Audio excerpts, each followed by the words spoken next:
worked on there, and I think that getting these interviews together afterwards is it's a very unique thing, so that we can pull out a lot of the details that may have even been missed. So for those of you who are watching these cards and you see there's so much detail and so much information given in each episode, we're still really only scratching the surface. So that's why it's good we can get together, Michael. So Michael, welcome back, my friend. Wonderful, thanks for that, and again the chance to dive deeply into these subjects. So much to get into. It just doesn't get exhausted even as just one of the programs. When we're inquiring here into the deep roots of being, one way or the other, no matter what metaphors we may be using with the tarot or even the other Kabbalah and philosophy. Even if that's new to people, it doesn't really matter. The captivating point of these programs is that we're dealing with who we are. Yes, for sure, and I think that's the main point. And I love that the fact that the tarot is an artistic rendering. Really, it's a pictogram that is encapsulating history, encapsulating so many points about numerology, astrology, astrotheology, but ultimately all pointing to human consciousness and expanding our awareness about ourselves and the world. So the fact that the tarot itself is a piece of art, and here we find ourselves on the art card, also known as Temperance. So did you want to talk maybe a little bit about some of the symbolism, the difference between the Rider-Waite and the Thoth? One point that I really thought was interesting in the card, specifically the Rider-Waite deck, was this concept of the sun declining into the winter months. And in the card you had brought up the concept of Tiamat, the second sun. And it is always just sort of pointing to this descent or this decline. Did you want to get into the symbolism to start it off here, Michael? Oh yeah, the symbolism of this card is rather extraordinary in many ways. It's a pleasant image, which is unlike the 4 or 5 other images that we have at this Western collier. As you say, it is a Western collier. This is 2 cards that now have shown, well, 3 if you consider the position of the Hanged Man, because remember, doesn't he have a sun around his head, like a solar rays? Yeah. So if you think about that, you're really dealing with clearly the descent of the sun, which can just be seen only seasonally. Just go, look, that's just because the tarot is matching the seasonal process. But we've already spoken before about how few people even know or even recognize that the major arcana is a path of the Fool or a path of the Sun. They reject that. Well, how ludicrous is that? Because these cards clearly show that seasonally it's the descent of the sun. But then on another level, it's the epochal descent of the sun. We're talking astrology, we're talking astrotheology, we're talking precessional ages. And through the last 25,000 years, one of the big features in the heavens, there's been so many, has been this descent of the sun of Tiamat, the 10th planet, leaving many scars. My work focuses so heavily on the trauma of ancient times. Well, this was one of the events that was causing it. It wasn't the only event that had to be borne in mind. It was several traumatic events, but this was huge. Catastrophe meaning the destruction of a star, disaster, even that word meaning the destruction of a star. So when we say disaster in our world or catastrophe for other mundane upheavals, we're actually referring to something that happened in the sky. So it left its etchings, its mark in the psyche in the last 20,000 years. So it's not going to go away. 20,000 years, in racial memory is yesterday. This is what people have to bear in mind. We're just recovering. We're just in recovery from deep trauma and also deep amnesia. And these cards beautifully show that you can take it as a seasonal declination, or you can take it as this other more archetypal descent. Same with the death card. Oh, that's just winter. That's just the naked trees falling to the ground and putrefaction and decay and freeze, and hibernation. Yep, that's fine. Number 13. That's all it means, the seasonal cycle, But then you can say, oh, wait a minute. No. 13, that's embedded in people's mind as something negative because it refers to the house of Scorpio. So it's more, there's things implied here that are far deeper. And then you start looking at the cards with symbolic perception, and you'll see even from the outset, why is the Fool standing on the cliff's edge? Magician pointing downwards, etc. Even in the early cards, there's something odd going on.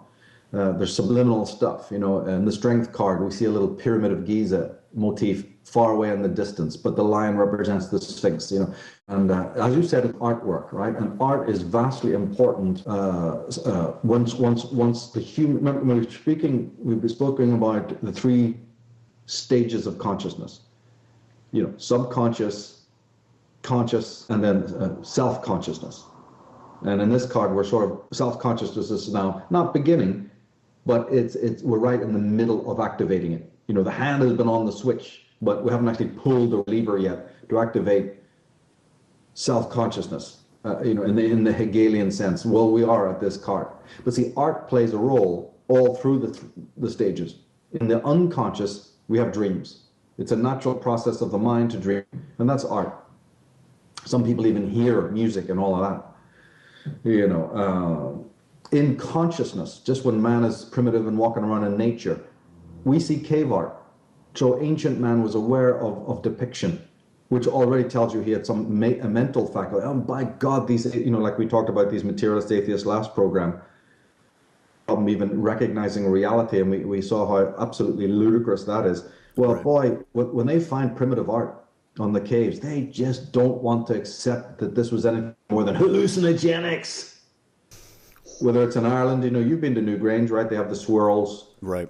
It's stunning. It really is. It's unbelievable, isn't it? Oh, yeah. And that's already been predating the pyramid, so we're already on to a good thing there, and it's all over Ireland. But then they go to the Aboriginals, then they go to Lascaux in France. They found older images, almost identical to the ones in Lascaux in France, in Egypt, predating, going back almost 25,000 years. So they can't accept this, because then that tells you that cognition wasn't what they've been telling us for years in the biology and anthropology and archaeology schools about man just as bone-chewing, you know, spear-chucking, skin-wearing primitive, you know what I mean? So, because you have to have different skills, don't you, of perception, of perspective, of cognition, of ritualism, of symbolism. You're painting because you're symbolizing something. And that already talks about religious thought, because you're deifying those animals and all of this. So even when man was not self-conscious, he was conscious. He painted, he drew. Go over to India, you'll see these wonderful caves with the enormous sculptures, gigantic Buddhas and what have you. So it comes with the art. Art is part not only of culture, but it is part of the religious experience. Half the artwork in the world speaks of a religious perspective. And the lengths that they were going to do this, like if you're mentioning India, if you look at something like the Kalisa Temple, which it's the only temple known that's been actually carved out of a mountain. So this isn't something where they built the structure from the foundation upwards. They actually carved it out of an entire mountain. They're still scratching their heads over how the hell they did this. But just the fact that they went to such lengths, however they got that knowledge or however they got, whatever it was, the technology, that's besides the point. I mean, the fact that they did it, they were trying to, like you said, to deify something, to show something, to artistically render something, you know? We couldn't do that out of a piece of plasticine. Yes. Right? Remember on our show with Ralph Ellis, and he was mentioning the size and stature of the Baal? Right, yeah. He forgot to mention half of the stuff is granite. You know, it's sandstone and granite. Half of the stuff is carved out of, and we could go down that road, you know, of the monumental effort. Like, you know, these sarcophagi? Yeah. That you find in Saqqara and what have you, right? These great sarcophagi, they're granite, for Christ's sake. So, yeah, it's unbelievable, you know. And again, look at calligraphy. Chinese calligraphy is based in the whole Shinto religion. It's based in expressing natural things, you know, like the tree and the temple and the river and the flow and all of that. That's all religious, but it's an art form in calligraphy, which then gave rise to other things. In the Arab world, we have the beautiful flame-like calligraphy there to honor God. You see, so, you know, which also represented the kind of dance. You have it in bird song. You have it throughout the world. So Hegel would say then, you know, yeah, so even when the man was only conscious, he wasn't particularly self-conscious in any way that we could think of it today. There was art. It played a central role in galvanizing people, in expressing mystery, and so on. Then we come to the self-conscious being. Art is even more important because, as we said in the program, along with self-consciousness comes the gift we give each other of a healthy culture. And you and I have spoken in our 3-part series on the Islam invasion, right? How now our culture is in mighty danger, right? And because foreign elements are entering in, whether people like to hear that or not. But in a healthy culture, which is born out of the DNA of the people living in that culture, born out of their particular racial memory and their loves and their commitments, that's a healthy culture. And art plays a gigantic, if not, no, let's not even beat around the bush. Art is the central role in a culture, because what's the connecting tissue between all of those self-aware people? It's not writing, actually. It's not conversation, and it's not speeches. It's the artwork, primarily in architecture. That's what that is. It's poetry in stone. It's music in stone. And it's music, and it's painting, and it's other civic productions like theater plays, and the great movies that are being made, the great sagas, and even a band playing in the park, let alone all the pop culture. And the pop culture should be various. There should be different styles. There should be a Dionysian style, tribal stuff that, harkens back to what we were before. That's okay in moderation. And then there should be the more sophisticated, classicalized, advanced progressive stuff, as well, to show here's where we are and there's where we're going. So I'm not somebody who just smashes and says we should only have this. It's artwork is all inclusive. But when forces come in to boulderize that, to dumb down and allow all the more primitive elements of music or art, which is what you got today, slop thrown up everywhere, awful music, made prominent, most of it's of foreign, made dominant in a culture, you are now in serious trouble, because that is going to completely cut at the roots of culture. But getting back to the point, in all three parts of the evolution of consciousness, art is part of it. The tarot is a legacy itself that comes from this trove, as do many things. People wear ties with floral designs. Women wear clothes with floral designs. Even our bed clothes, even the flannels and the tea towels. The knives and fork have floral motif. The legs of chairs and tables are a floral and fauna motif.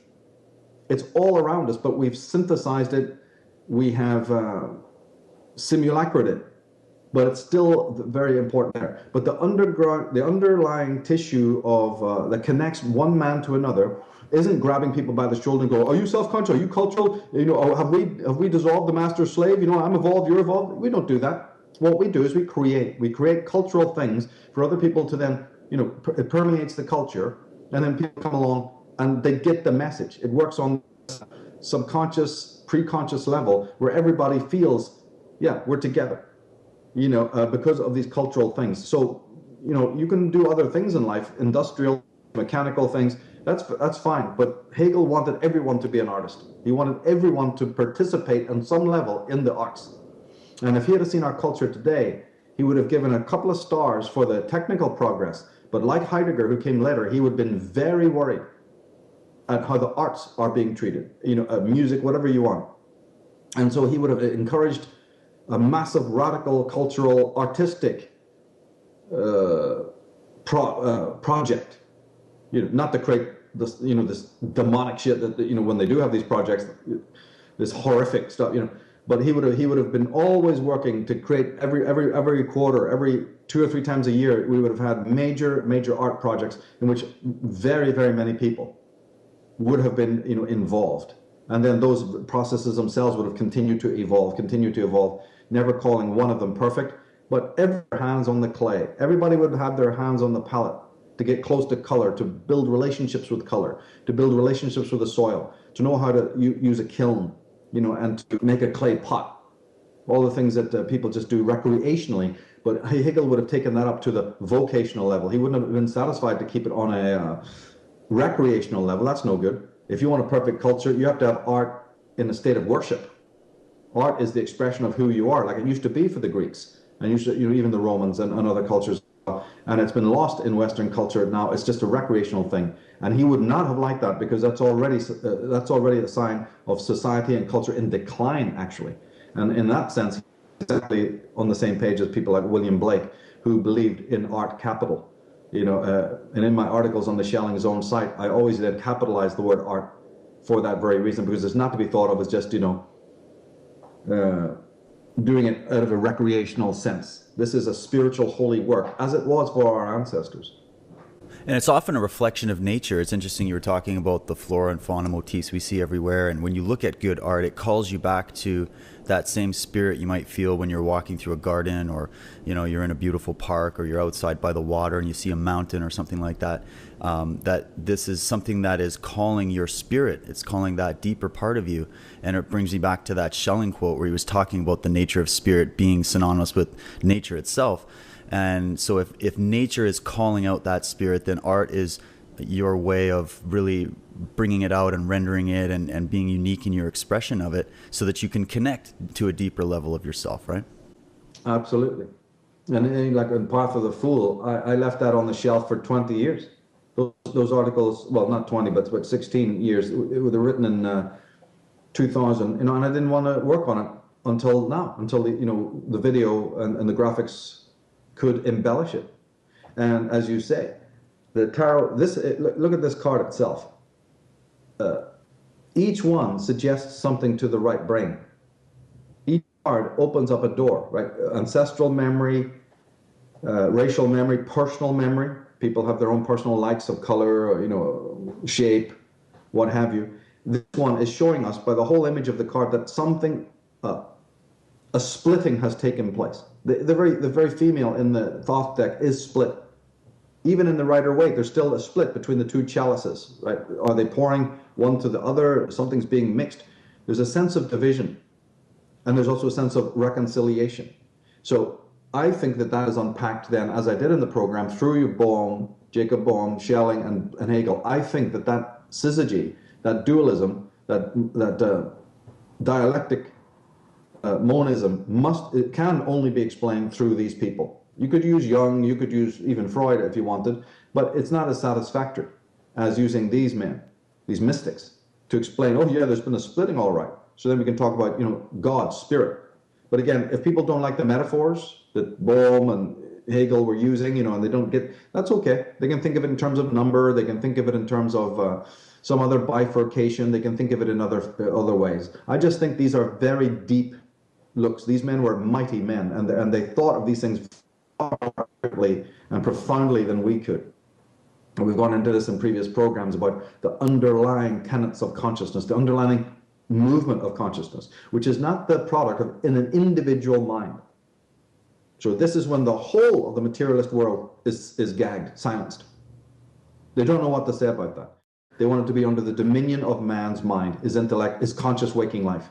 But Hegel has shown there's movements beneath the surface that couldn't possibly be replicated in nature in a sophisticated way. There are evidences of movement, but obviously when you look at nature, it's the law of necessity, right? The fixed square, like we said, the square, which is the fixed laws of necessity. That's what the cycle you see there. You don't see free will. In the human world, you see free will. In the human world, you see art. And most importantly, in the human world, you see freedom. So that after that bifurcation of spirit took place on the primordial level, right, or like in Jacob Bohm's metaphor, spirit sucks in of itself, tries to pull into itself, like you're sucking your energy close up to yourself, but a space is left. That space is the ground of what comes to be. As they say in philosophy, it's the womb out of which nature and then human consciousness emerge. But even when spirit sucks in, that void or vacuum that is left is still spirit, because spirit occupied it. So the sucking energy still leaves a vacuum that is spirit. So nature and consciousness that comes later in human form is still grounded in nature, rooted in nature.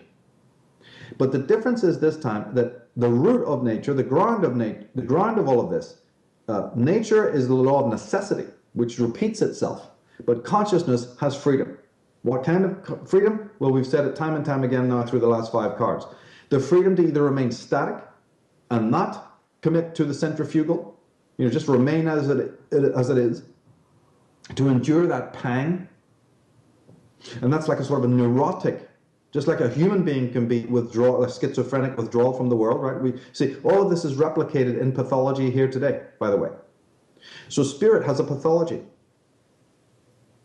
So just by going into this, you're leaving the religious man, and you're not just leaving the materialist behind, you're leaving the religious man behind. They know nothing about this. In fact, they could live to the end of time and they'd never know anything about this. Yet our world is knee-deep in pathology. They don't know that spirit and mind have pathology.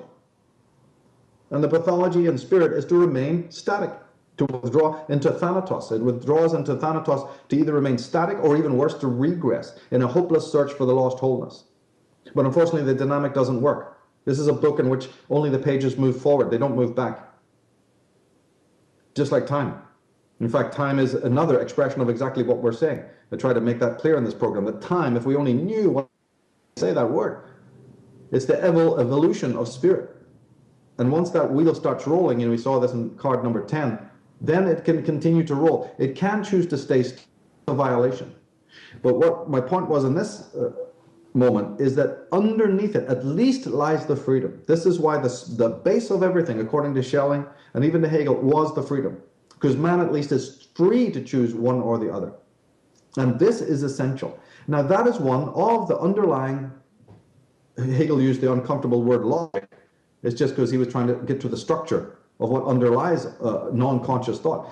That is a piece of logic. I prefer the word logos. He also used the word logos. This is one of the primal characteristics of logos. You want to like M.C. Escher or some of these incredible artists. You want to actually paint a portrait of the logos? Yeah. Well, it is freedom, and that freedom of the logos says I can remain entrapped. And as I say, neurotic and pathological, and even Bohm called it evil. It's a kind of an evil, if as long as we broaden our understanding of that word. Or we can commit to finding the lost wholeness by this movement of desire. And from that moment on, we will be all dualism, and that dualism becomes a tripartite thing, right? The tripartite thing becomes a quaternity, and 7 and 12 and so on. Or we can live with the wrath. In some of the pictures Chris and I put up, you see a little dragon. The alchemical pictures, you see a little beast. Right. You see a little serpent or a dragon with a fire coming. That's that level. The dragon, the green dragon, or the ruddy dragon, or the burning fire under the cauldron, is that fire. You can remain in that place, just burning and fulminating. And Blake, that's the hell for Blake. Blake spoke about it as true, and he says that the Christians picked it up as hell, but they've got completely fucked it up. They went into this Miltonic idea of the Lucifer's fall into the pits of hell. Real hell has nothing to do with that at all. Hell is a state of retraction, regression, and attempting to go the wrong way, the sinister way, so to speak, the emotional way, to find the lost wholeness. And most of the world is caught in this, or they've camouflaged.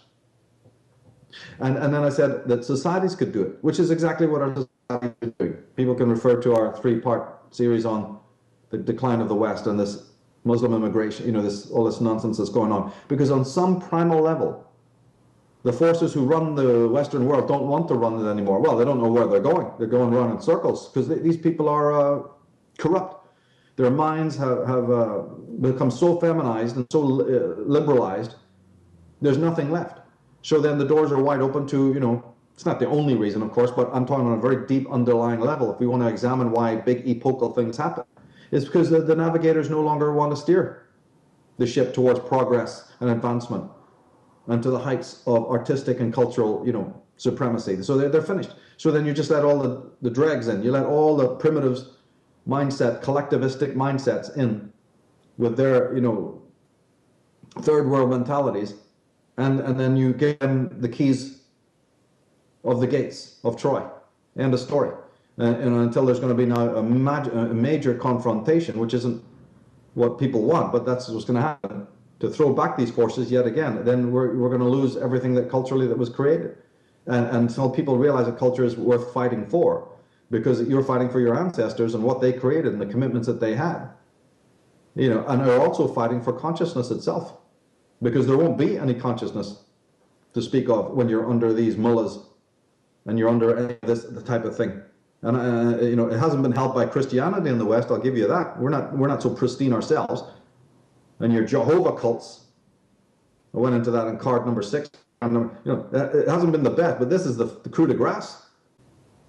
It seems to be sort of like the agenda of religion in general. Like we're talking about these religious institutions that would be set up specifically to disconnect man from his center, and so that way it is easier to gain control, and they keep everything on a very superficial level, like you were talking about hell, and how hell is viewed as like this physical fiery pit that you get sent to after you die if you've been naughty or whatever. And of course all the religions have their version of it, but what you're talking about here is a rooted in consciousness, rooted in, you know, each one of us ourselves. And but they don't want you knowing that. They want to keep you on that very superficial, primitive level, so that way you're more open to suggestion. Exactly. And we have traders within selling us out for what profit, you know, and for whatever reason. I mean, that's a different conversation, but it's definitely something that matters, because all things that are free actually do need protecting, you know, because remember, freedom and the limit work together. So the best kind of freedom, as Immanuel Kant was the first to really point this out, but then the German idealists took it over and liked it, wanted to improve on his ideas, is that wherever there is freedom, there is the limit. Because the limit defines freedom. Remember we said about the enclosure, if you're standing inside an enclosure, it implies that there's a great space outside that enclosure. You don't actually have to go and look at it. You just know from the dynamics of where you are that there's something vaster beyond the enclosure. So this is something that consciousness understands in relation to the limit and the freedom. But we have people who hate freedom. We can look at it another way, continuing this conversation we had a minute ago about the evolution of consciousness. After Thanatos is denied, an eros energy, right? This is the white flame, Jacob Boehm's bright flame, instead of the dark flame, which holds us to, you know, be where we are. But then the white flame burns brightly, and then we commit to change. We commit to the process of consciousness unfolding. That's the dialectic. Yes, but in my context in this card, we finally could use the very, very, I think, efficacious, brilliant term of cardinal fixed mutable. Remember that? Right. The cardinal is now the moving out into creation. The fixed is when the energy manifests and identifies very closely with a shape. And then the mutable is when it goes, yeah, tired of that, want to break out of that. And it spiritualizes itself again. But while this tripartite move, this dialectic, within the dialectic happens, we encounter the master-slave dynamic. So the master-slave dynamic is everywhere. It's in our relationships with other people, it's in our cultural relationships with other nations, and it's in our relationship, conscious and unconscious. So it is the more rude, primitive level. Before the sophistication that's embodied by this card comes about, we enter into creation, we enter into time, we enter into desire, and we enter into reality, and we're just constantly butting heads. First, we're butting heads with nature, and that's where the materialist Darwinian atheist stays for the rest of his incarnation, acknowledging, quite rightly, that there's a tug of war between man and nature. Okay, let's move on to the next chapter. But it never happens. They just remain within that idea, right? They can't see any of the other sophisticated levels of what's going on. Well, all right, brilliant. We need these Ian McGillichrists and, you know, Michael Talbots and all these other brilliant people to shatter these illusions, and then immediately they either lose their jobs or get marginalized. You know, we know all of that. But the master-slave dynamic is what we first are going to encounter as we take shape, right? Especially in the fixed mode, when we're actually moving into things. So Dad was a doctor, I'm going to be a doctor. Dad was a policeman, my grandfather was a policeman, I'm going to be my family's been brought up in the law, I'm going to be a lawyer, because I'll be assisted and assisted. You know, it's no good breaking the routine. I want to do as, you know, what my family has done. Or you have another hobby or another interest, right? You want to be a race car driver or something like that. But these are getting into the mold of it. This is getting to know the inanimate thing and become one with the inanimate thing. So in one way, the inanimate thing becomes mental and your mind becomes physical. There's a tremendous, you know, study there about all the things that we do. And Heidegger's work was hugely went into this. You know, in stuff that he called the instrumentality of the world and the complicated things like at-handedness, just the equipment that's all around us, that's animated by us. It's too lengthy to go into, but you know, all of the different relationships that we have with the stuff of the world and how the utility of those things is at hand. It's made for the human being to lift and to use as a hammer or a screwdriver, you see, or a pedal on a bike. All of it is part of the human experience. And when we're in that fixed mode, then that has an anatomy of how deeply we can be embedded in that. Again, you can move towards extreme materialism because you forget what this is all about, or it can have some other more mellifluous relationship, the rider and the horse, in a more elegant way where the two are doing the dance, but the rider is aware that he's not the horse, and all of that. So there's a lot that can be said about that. And then there's the mutable. But at every one of these stages, we're going to encounter the master-slave. It's only when an individual of any sign, it doesn't matter if they're a mutable sign or not, this might have been misunderstood in the program, that's why I'm glad we're getting time to talk about it now. So for a fixed sign or a cardinal sign, yeah, but in their life, right, every single sign has 3 qualities within them. We're made of 3. And so there's a period of our time when we come upon the mode of mutable. Either it happens autonomously, and usually it happens in things like when you're breaking out of a pattern, like the last days of school. So when you're a young child and the family's bringing you up the gates, and you see all these horrible necklace wonders on the first day of school, and you're thinking, "Oh my God, what is this?" Or at least that was my experience. That's the cardinal, right? Because you're just being forced. You're just there. You go. Meet all these people, smell the horrible stench of the school, and eat the dinner that they provide, and oh my God, the whole experience of it. Sit down at the table. Here's a pencil. Learn how to write. Joined up writing and all the things that they tell you to do, and that whole experience. That's cardinal, moving into the fixed. And then there's another strange pathos: the moment that you leave, the moment you walk out the same gate, down the same path, forever. That's it. So there's the mutable. Or a relationship ends, cardinal, fixed, mutable. A job ends, cardinal, fixed, mutable. I was the best they had. Why are they getting rid of me? I mean, I could do that job 10 times better than everybody else. Yeah, that was the fixed mode, mate. You're right, mutable. So it's the king in water. Right? The alchemists show the king in water, or in Mary's vat, because there's this moment that they noticed. And so it is with the creation. So mutable is connected to death, right? But however, before the real act of death comes along, there are these other moments that the hangman is static, he hasn't quite made it. Death is doing it, but there's still no necessity that death reaches this level of frequency. So the art card, as you said in the beginning, Temperance, is now turning on another light, another spectrum that wasn't there before. And in that spectrum, it's like this white light of Gandalf. Whoa, what the hell? This just lit up the black, right? You're going, shit, I see the world in a different way. I see myself in a different way. I am spirit. I am self. I am consciousness. Whoa. And I'm not only contained here. It's not like the Christians are saying, or the East are saying, well, you're not from here, you're from another place. No. Your consciousness has made this place. You're of it deeply. That's the part they missed. They're into Soulsign, not Dasein. Dasein says, this is the world I've made. I am part of this world, and this world is me. Right? But the energy that made this world, that I've carried in, that's in the supervised by the goddess, itself comes from higher up. It's spirit, which is genderless to that degree. And that has its own origin, its own core. So the deeper I look inside of me, right, the deeper I look into that cauldron, or the more I burn everything else in the cauldron, I'm left with these ashes of spirit at the bottom. I'm left with something at the bottom. It's not naked, it's not empty. When I incinerate everything, and sometimes we go through that period, like I said, an ending happens, something so dramatic.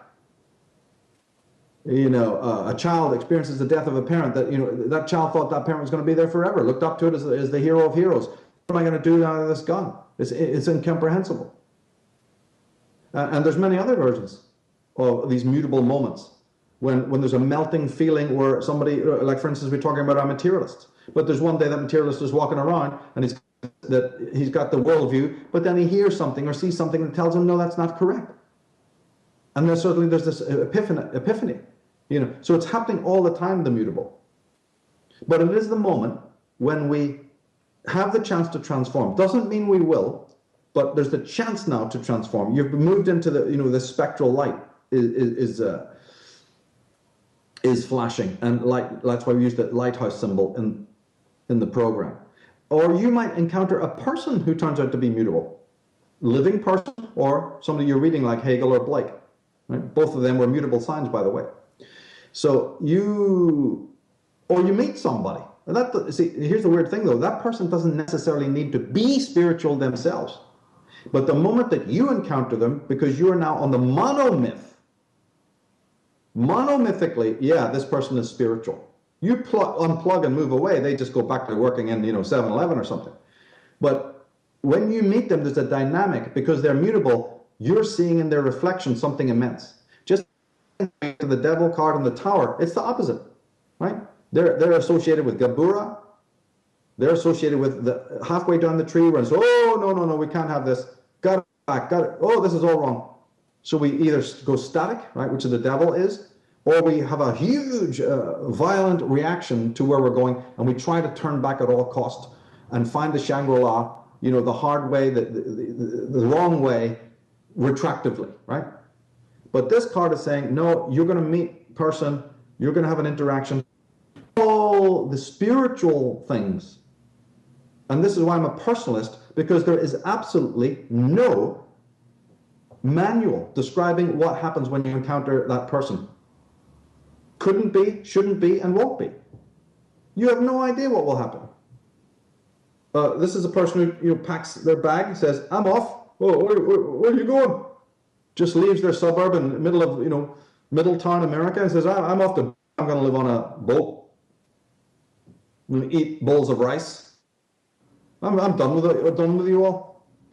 Or I'm going to a monastery. I don't want to even talk anymore. I want to go and learn calligraphy.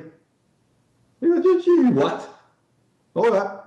It happened. It happened in the streets of Belfast, where lads a little bit older than me. There was a series of shows back in the 70s on the martial arts, and I think Dennis Waterman, the famous actor, beloved actor, was the narrator. And you have no idea. It was like the coming of Fu Manchu. Everybody in Belfast loved that show. And the converse to going into the East to learning martial arts was unbelievable. These little Irish, pimpled lads with their freckles, all going off to learn jiu-jitsu and all. Wow. Some were running around with headbands like Fu Manchu. I'm not kidding you. Now, what was that? That was the mutable coming in and going, transform, right? Suddenly, a lad, potato-eating lad from the back streets of Ireland is like rarefied. He's on a spiritual quest. You see what I mean? It can happen. Amazing shit like that. So these are the mutable moments. And when you're a mutable type person, again, they don't have to be teachers per se, but they will become one. Something magnetic will happen when you're in their presence. A Gemini, what are the other ones? The Sagittarians, the Pisceans, and the Virgoans, right? Like I said, Blake was a Sagittarius, Hegel was a Virgo, etc., etc. So that can happen, and you find a transformation taking place, and the teacher says, okay, you walk with me for a while, I'm transformed and you're transformed, but there's this mutable moment, and the mutable person might need to learn something from you, and you might need to learn something from them, but a very deep transition takes place. In my mystery school, we go more into depth about all of this, actually looking deeply at the dates of births in order to find out when these rites of passage may happen in an individual's life, or if anybody happens to be themselves one of these teachers. It would explain why they've had the weird life that they've had. You have to become conscious of these things, and that's what the divination, this cardinal fixed mutable thing, is a very, very, very important thing, and nobody in the entire community explains the way I did on that program. I have to say that because I've read all their books, and it's hopeless. They don't explain it, because you need this whole Jacob Bohm hermetic, Hegelian steps, because they believe so deeply in this dialectic. Nobody's explained it this way, because they don't know what to do with it. Unless you dip into the Hegelian theory, you see, you're not going to be able to really extrapolate what these things are about. This triplicity was acknowledged by these mystics. And in my book, Disciples of Mysterium, we said it in different ways, that Logos itself, Spirit itself, infuses all the things of the world. I don't care what it is, a snowflake, an eagle, a human being, the Logos carries with it like an energy, like a plasma. And because it permeates all things, then it contains the memory of all things. But because the same energy moves into everything, then even a bowl, right, or a rock contains the rest of the universe fractally because it's made of the same stuff. So in the smaller is the greater. We have learned to have dualistic thinking, mechanical thinking that Blake called Newtonian thinking, in which we don't see that. We see each separate identity, but we don't see that the identity of all is implicit within the identity of one. Now, this kind of thinking is starting to happen, gradually. But the religions, like you said, hold us back. Mostly regressive and not progressive. That's why we're having the mess we're having today. That's why the Christian church today is eulogizing, the Islam, which is unbelievable that that's happening. And there are other reasons for it happening, but deep in the roots of religion, they're all the same. Just collectivism alone is something they have in common. But there's many other things that we've forgotten about that they have in common. Madness in common. They want to control human consciousness. And there's often times when a sophisticated form of that doesn't work. So we have a more boot in the face. We're barely a million people in the West. Barely a billion people in the West. There's countless billions all over the planet that have no interest in what Western man has done and so on. And we're so vulnerable, we don't even realize it, things like that. These are facts people don't want to look at because of religion, because of media. The reality is you're free to look at who you are, to probe into the roots of self, which says, let me look at my religion, look at me, let me do this apophatic work. Let me look at who I am, what I've chosen to be. Look at my culture, certainly, and I look at my relationships with other people because they're nice mirrors when I'm on this process of self-analysis. Yes, how other people relate to me and how I relate to them is a very important mirror to show me, am I more emotional, am I more neurotic, or am I more, let's say, compassionate to that degree? Although a person could be too compassionate, there's also a bad side to that as well, where you let people run roughshod over you, and you have no fundamental concept of what good and evil is. I mean, it can go that way as well. But basically, your own conditioning. Because remember, the biggest theme of this card was the cultivation of self-love. Now that you have pulled the lever, and you have activated self-consciousness, that can't be done without the grease. The devil is waiting there. The tower is waiting there. You cannot pass any further unless there's self-love. In other words, in those relationships with other people, we're going to now be so attacked, so overwhelmed, so flooded, so emotionally disturbed, by the harangue of the world. Be it at a workplace, be it in a family, be it in a marriage, be it in other formats where you're dealing with other people. This is overwhelming. And so it's going to destroy you. How does a person who's been thoroughly humiliated, who's riddled with shame, who's riddled with guilt, get out of that and proceed further? This is what we're talking about. Well, most people don't. And they remain in a neurotic, self-hating, self-loathing, self-berating state all their life. Or they'll adopt some other neurotic pattern, like we've said in earlier cards, becoming totally episodic. I don't think anybody's born. They become that because their relationship with time and their relationship with their own desires, right, has become so malignant that they just have to chop time up into these little Polaroids. Or they say, in the head, I'm abstracting from the world. So we've talked in other programs, especially Death and the Hangman, about the negation of the body and its organic life, right? Its pulsing of its bioenergy. Well, I don't want any of that. So I'm going to live as a mental being. I'm just going to live in the realm of ideas and intellectualisms. And that's very, what's the word I'm looking for? It's very it's exciting. It's almost erotic. So that's fine. I can negate the body. I can not even think about the body. It's just some appendage, and it's mostly a loathsome thing. You see, so we can do that. And then our culture can do that. Our culture can put up models and icons of physical perfection so that everybody's worried about their looks, and their energy levels. And so you're not into yourself. If your energy happens to be low, maybe it's like that for a reason. Maybe you should get into a rhythm and just say, that's just the way I am. With it. I don't have the energy of other people, and I have my own rhythm. I have my own sleep patterns. I see this so much in the work that I do, my wife as well, where you can't even reach people on the level you want to when you're trying to teach them an art form until they can get past this obsession that they have with worrying about what other people think about the way they look or the way they're moving, or they're just so self-conscious in a bad way that you can't even help them access that more artistic side. They have no relationship with their body. They have no relationship with nature. They're purely urbanized, and in that urbanized hell, the spirit has become embalmed.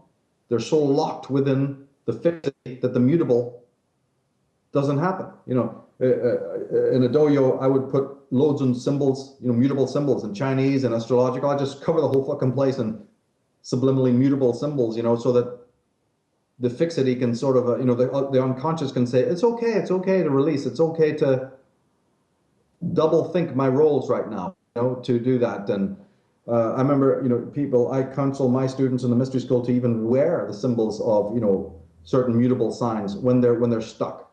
If you can't take it too far, remember, because the mutable has its own negatives. But if there's a real, difficulty, especially if there's self-loathing, and in other words, if it's hard to cultivate self-love, because a lot of people don't even know what that is. And that's why I say it is an apophatic process. It is a deconstructive process in which you have to find out why self-love does not exist. You're not going to come across it. You're not going to come across it directly. I mean, we should know that. When's the last time you met a self-loving person?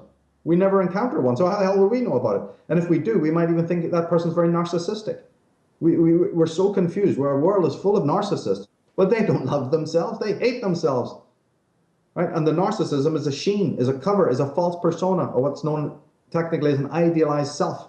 So that's what you're dealing with. You're dealing with these idealized selves. Half of them are coming in the door because they have an idealized opinion of what they want to be, and then they're trying to conform to it, even by coming to a martial arts class. It has absolutely nothing to do with true self-development. And so they're going to fade away when you, the teacher, are working on that level. The moment they see that you're on that frequency, they're out of there.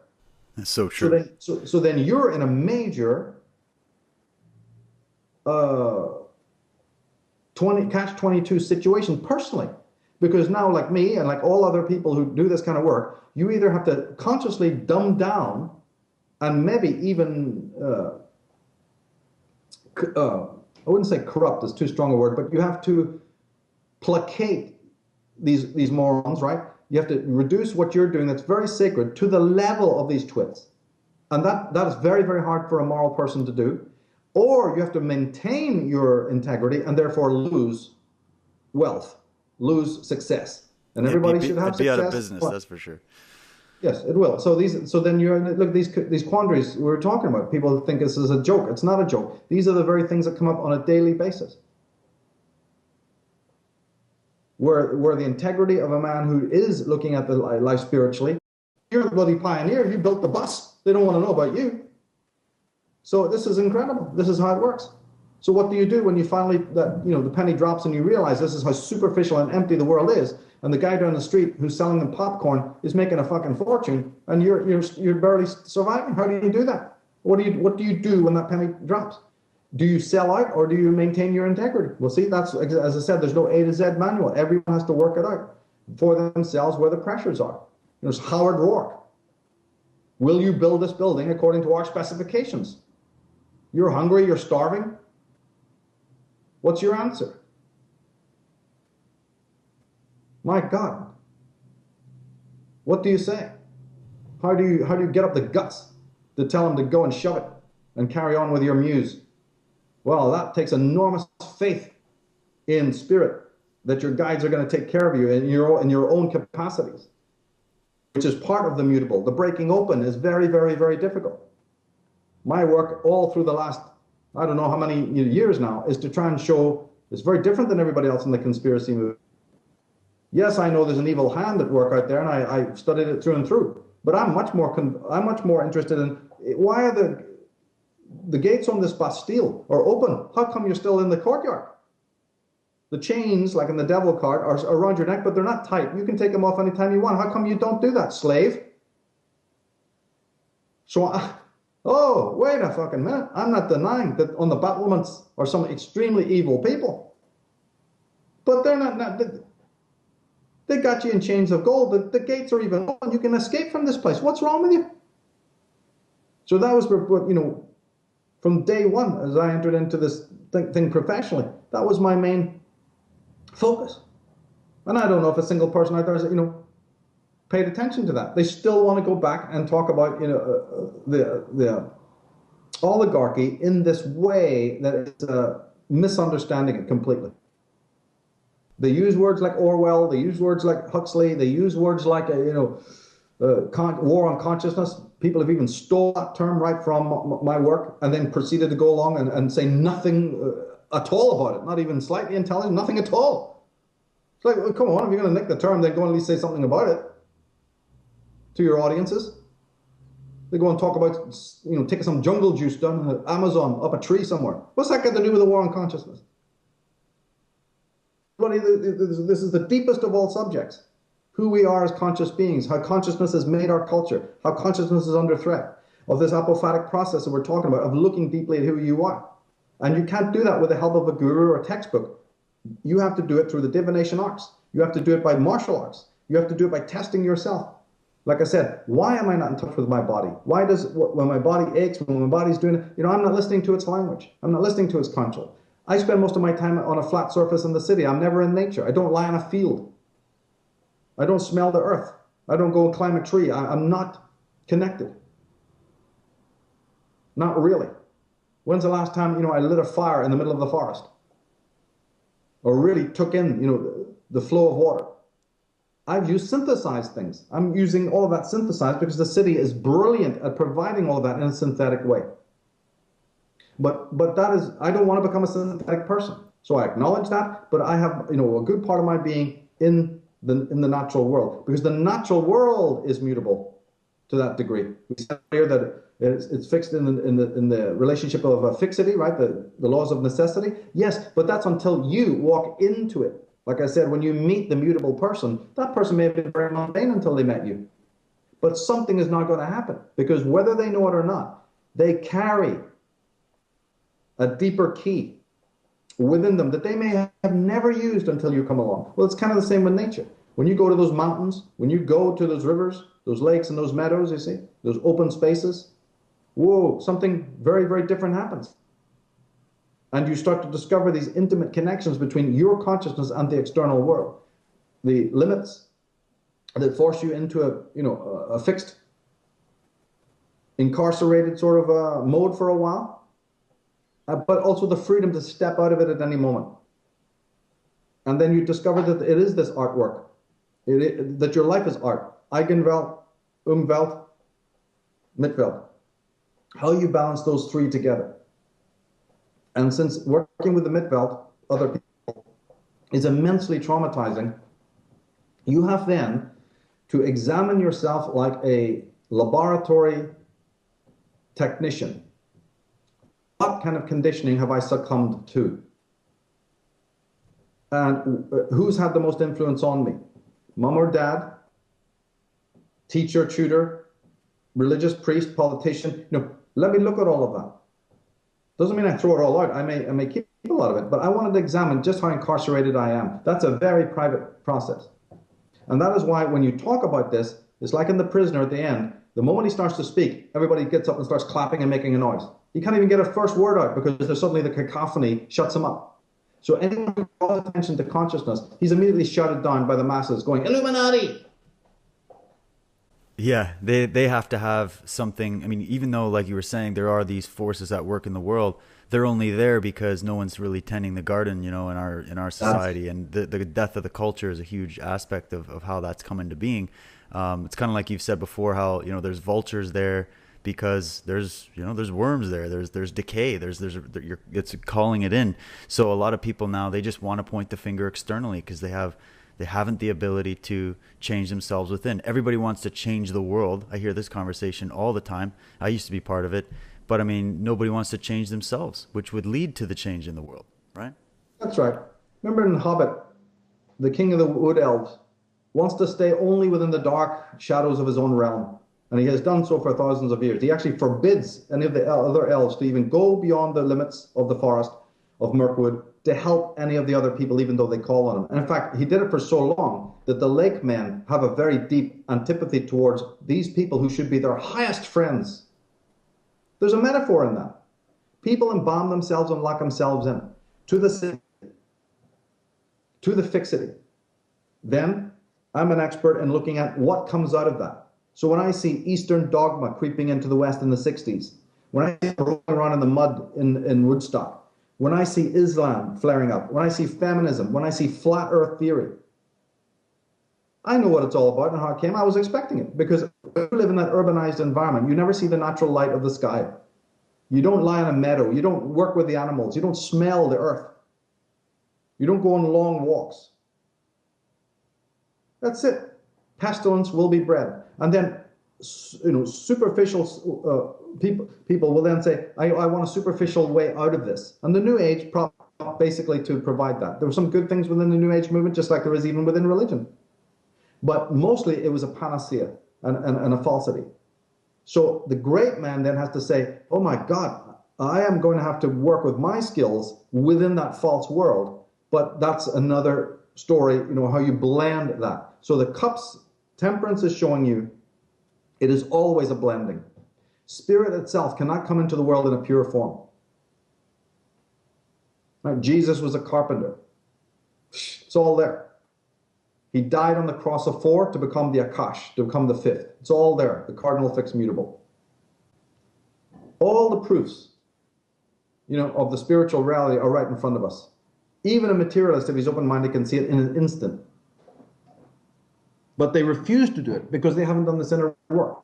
So actually it means nothing. If you're not connected to your body, if you're not connected to the earth, if you're not connected to animals, if you're not connected to the inanimate, if you have no relationship with color, if you have no relationship with the light and the elements, then what do you have a relationship with? But even with that level of embalmment and incarceration, still the law remains the same as what Hegel said. Underneath, you cannot change this triplicity. And at some point, even in the life of a complete meathead, who's locked deeply, he's locking himself. He's not just locked in a form, he's double, triple locked himself within the form. But even in that person's life, the mutable will come in such a way as you can call it magical. And so the beauty of this card, about its color, something about why even Crowley said, nice Mr. Waite, beautiful, yeah, you got a great image there. I think we're going to do one step better. I'm going to do something, I'm going to accent this card, even change the name. What is this, Temperance? That's, what's that? He wanted to elevate the meaning of that card, and that's what attracted my attention then to really study this one deeply and slowly put together what on earth is going on here, because it's not a very clear card. You can see, if you look at the other cards, like the Hermit and the Hangman and Death, you kind of know what's going on. Even a person who's only got a very, very basic symbolic understanding can still basically see what's going on. But with the Temperance card, you really don't know what's going on. It's a very, very ambiguous card, actually. So you're going, and it kind of didn't help when he made the image of the, the Thoth deck. You're still going, what is this? And if you lay them out, side by side, then the other cards look very dark around it. And so you're wondering, what on earth is this? So it can be, a lot of people just go, oh, it's just thrown in there. You're looking for patterns in the major arcana that don't exist. Because that card looks so incongruous and it seems to break. Well, so does the Star card. Why is the Star card, a beautiful card, come right after the Tower? So people say, there's no meaning for it. There's no meaning. But as I show on the program, there is. Kabbalistically, there's a meaning, and even philosophically, there's a meaning, and psychologically, there's a meaning. Because through the darkness, what's the point of going through it all unless you're going to win and get through it? And there's great challenges waiting for the sun or the solar child as his descent into the darkest part of the nadir, right?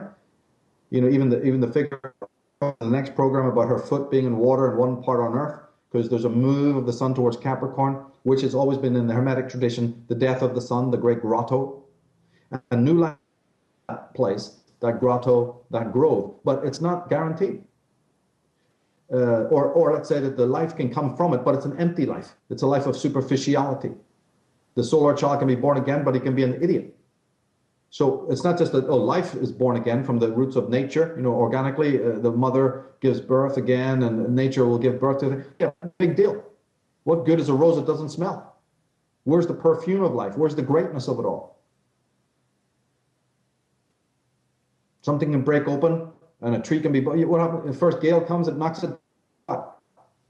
And we see that all around in the natural and human world. Things don't last. Where's the fortitude? Where's the constitution? So the devil and the tower are saying, there's got to be some other deep, deep roots of connectivity, you see, going on. And part of that is the immutable understanding that you're connected to spirit, that you're bigger than the shape that you're in. And then of supreme importance to get through all of the struggles that will come is self-love. How do you get through a shamed period when people have shamed you, or you've lost a job, or in some sort of relationship where everything has been lost and taken from you, and they're sneering at you, and everybody's better than you, and you just couldn't come up to scratch. These terrible things that people go through. Only if you have self-love is the voices of other people, even if they're somewhat true, they're not going to completely destroy you, make you neurotic. So you're just like walking around dead.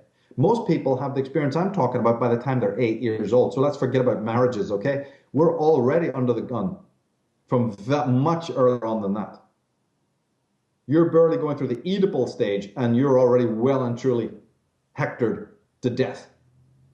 So this is early on. How do I go back? And then I go, well, I just did that. I was just following my desires. I guess I must be a very evil person because I'm not meant to do anything bad. I just was following what I thought was right. When I did that, how did I get into this mess and this kerfuffle?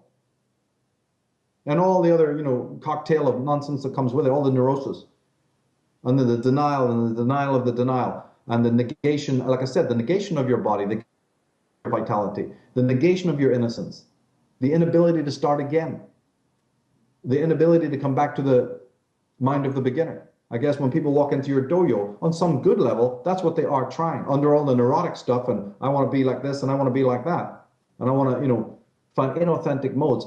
There is still a tiny little spark.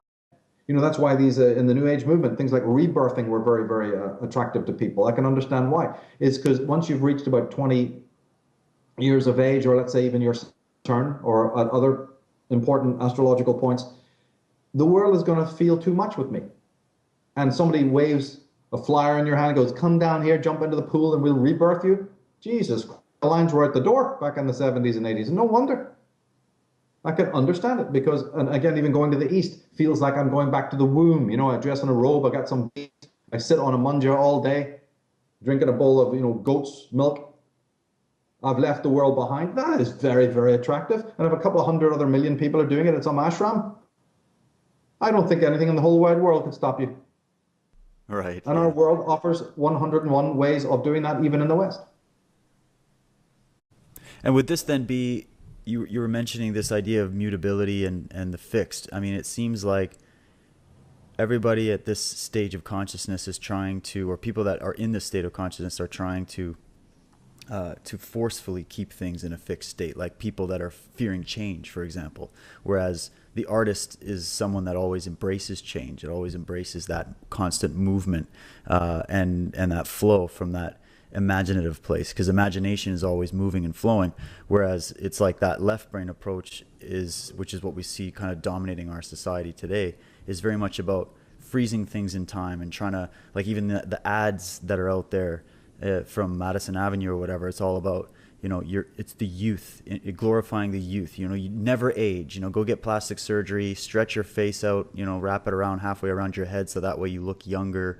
Doing all these things, liposuction and cosmetic change, because they're trying to be fixed. They're trying to stay in that youthful state because they never maybe understood what youth was, or never had a deep understanding of the natural process of aging, and this is really what the tarot is telling you, going through these cycles and whatnot. Is that really why we see this so rampant everywhere? Is because of the loss of connection to that more artistic level of consciousness?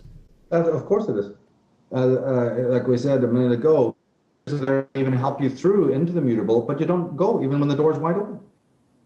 If you look at what it is to be entangled in the life of somebody else, like what we call in a relationship, where a person has lost their entire identity running after somebody else. Yeah. That's one of these things that's the fixity. There's a good part of it, because remember, in that relationship, you're learning about yourself. But some people don't want to learn about themselves. They literally, neurotically, and obsessively become hyper entangled in the life of other people, or they become involved in a project. And there's none yin level of stepping back, like the Taoist, the disengagement. And of course, then, as I said before, we have an entire religious and educational system, not to mention political system, that is basically regressive. Man would be, I've been asking this question in previous DVDs, like in the Origins and Oracles. We've asked this so many times. What would man's work be had he not got these leviathans and impediments both economic and all the, if we were really, really free, I mean, nobody could even fathom it. You get little glimpses here and there. Nobody could fathom the amount of wonder, that we'd be lost in, because it wouldn't just be physical conquest. In fact, I don't think it would be at all, because what I'm talking about implies a better relationship with nature where you're not looking at it as something submissive and controllable, but it would be more mental. We would have actually understood more about our mentality. We would have understood more about these clairvoyant things I'm talking about in the cards, the last couple of cards, about the sensitivity. Because remember, one of the things we haven't said so far is that the mutability not only extracts you from a particular incarceration that you've been involved in, and you set the other as well as yourself, right? No masters above, no slaves below. Ha ha ha. But it also represents a kind of a stepping forth into a place where you're now wholly yourself. You don't need a guru. You don't need a dogma. You are awakening sensitivities. For some people, that'll just be heightened imagination. For others, it might even be some sort of clairvoyant ability. For others, it can be a lot more. It can be almost like a saintly, moving to the level of a saint in all ways. Something very, very transformative. But if are open for you, it doesn't mean that you're going to step through. So this is the incredible thing. Now, the chances are heightened, right? That's why the divination arts are, for me, like a glass through which you look to see in a person's chart. When you lay out a spread for the year or a couple of years, or you even look at the natal chart, you can see where these moments of rites of passage are going to happen to a person. So then the whole idea, astrologers were in charge today, good astrologers that is, then we would be able to advise the child or advise a young adult. It's at these ages, when you reach this age, something very, very powerful is going to happen. And so I would just, highlight that for you. And then you can decide how further you could go with the explanations. Well, that all depends on the person you're sitting there with. If they look like some frightened nut, you can't say anything more than that. But if they're open and receptive and they want to be told more, please give me more advice. I don't want to muck it up. Then, and even then you hesitate, but you give a little bit more advice. But basically, just technically, you get to see when these it's like the axis of the longitude and latitude, right? The vertical, horizontal are about to cross. And so you're on the horizontal, but this is a moment when you get to jump up a few stages. This is a moment you get to leap upwards into the vertical to take you up to a higher plane of existence. Well, those happen sometimes a lot in life, and for other people, maybe not so much, but they do occur. And so when you're looking at astrology properly, then to note these things. That's what we go into in the mystery school with some depth, looking at it from many perspectives, both astrologically, but also Kabbalistically, so we can really nail when these moments are going to happen and what a person can do to avail themselves of those things. But I'm also assuming that a lot of people who join my mystery school are much even further beyond that. They're going to be teachers themselves. So that it's not that their learning is on a little different level. These are people who are not going to say, well, I am one of these masters, I'm one of these, and I need to fortify myself so that I know what I'm going through. I've read the manual. So if I go into this district, I know what I'm going to be, meeting, and I know what I might have to do or how I'm going to come across. Or I'm very aware, because I'm learning with these disciplines, people perceive me because I've worked it out. I know how other people look at me. And so I'm adjusted to that.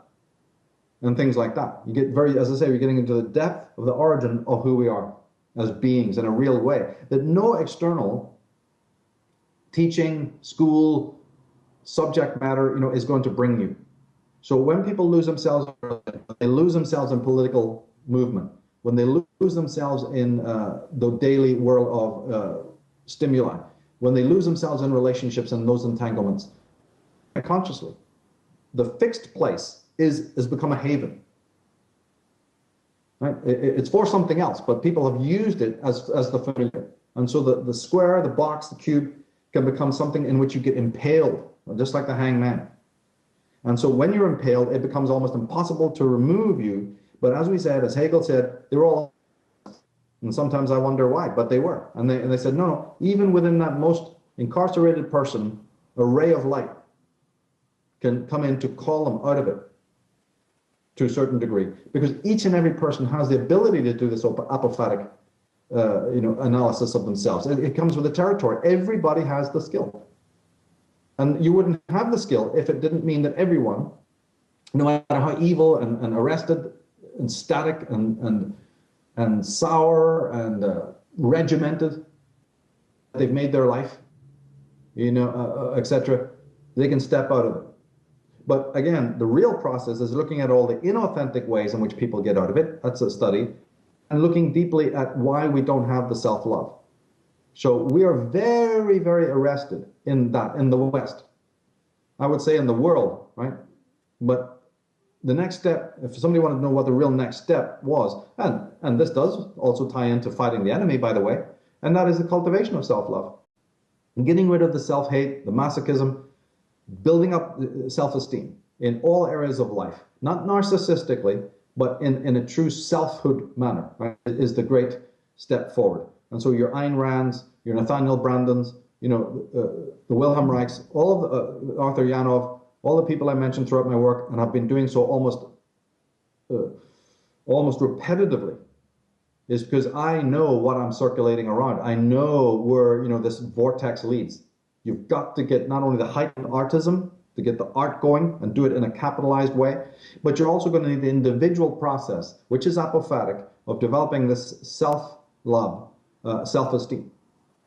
Once you have that, you now have the fortitude to end the master-slave dynamic that absolutely is inbuilt into the structure of the universe.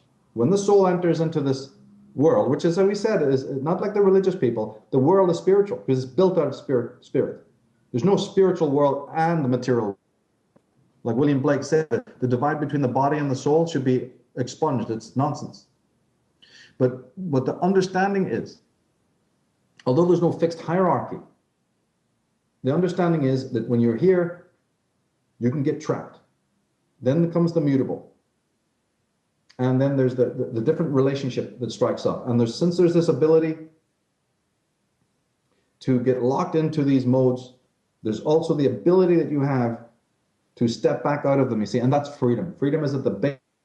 We didn't create it. It's not done consciously. Nobody sat around a bunch of tables, in Washington, D.C. or London and said, we've got to have freedom at the base of everything we're manipulating it. It's already inbuilt. It's ontological. It's in the structure of everything. So it can either be then used or misused.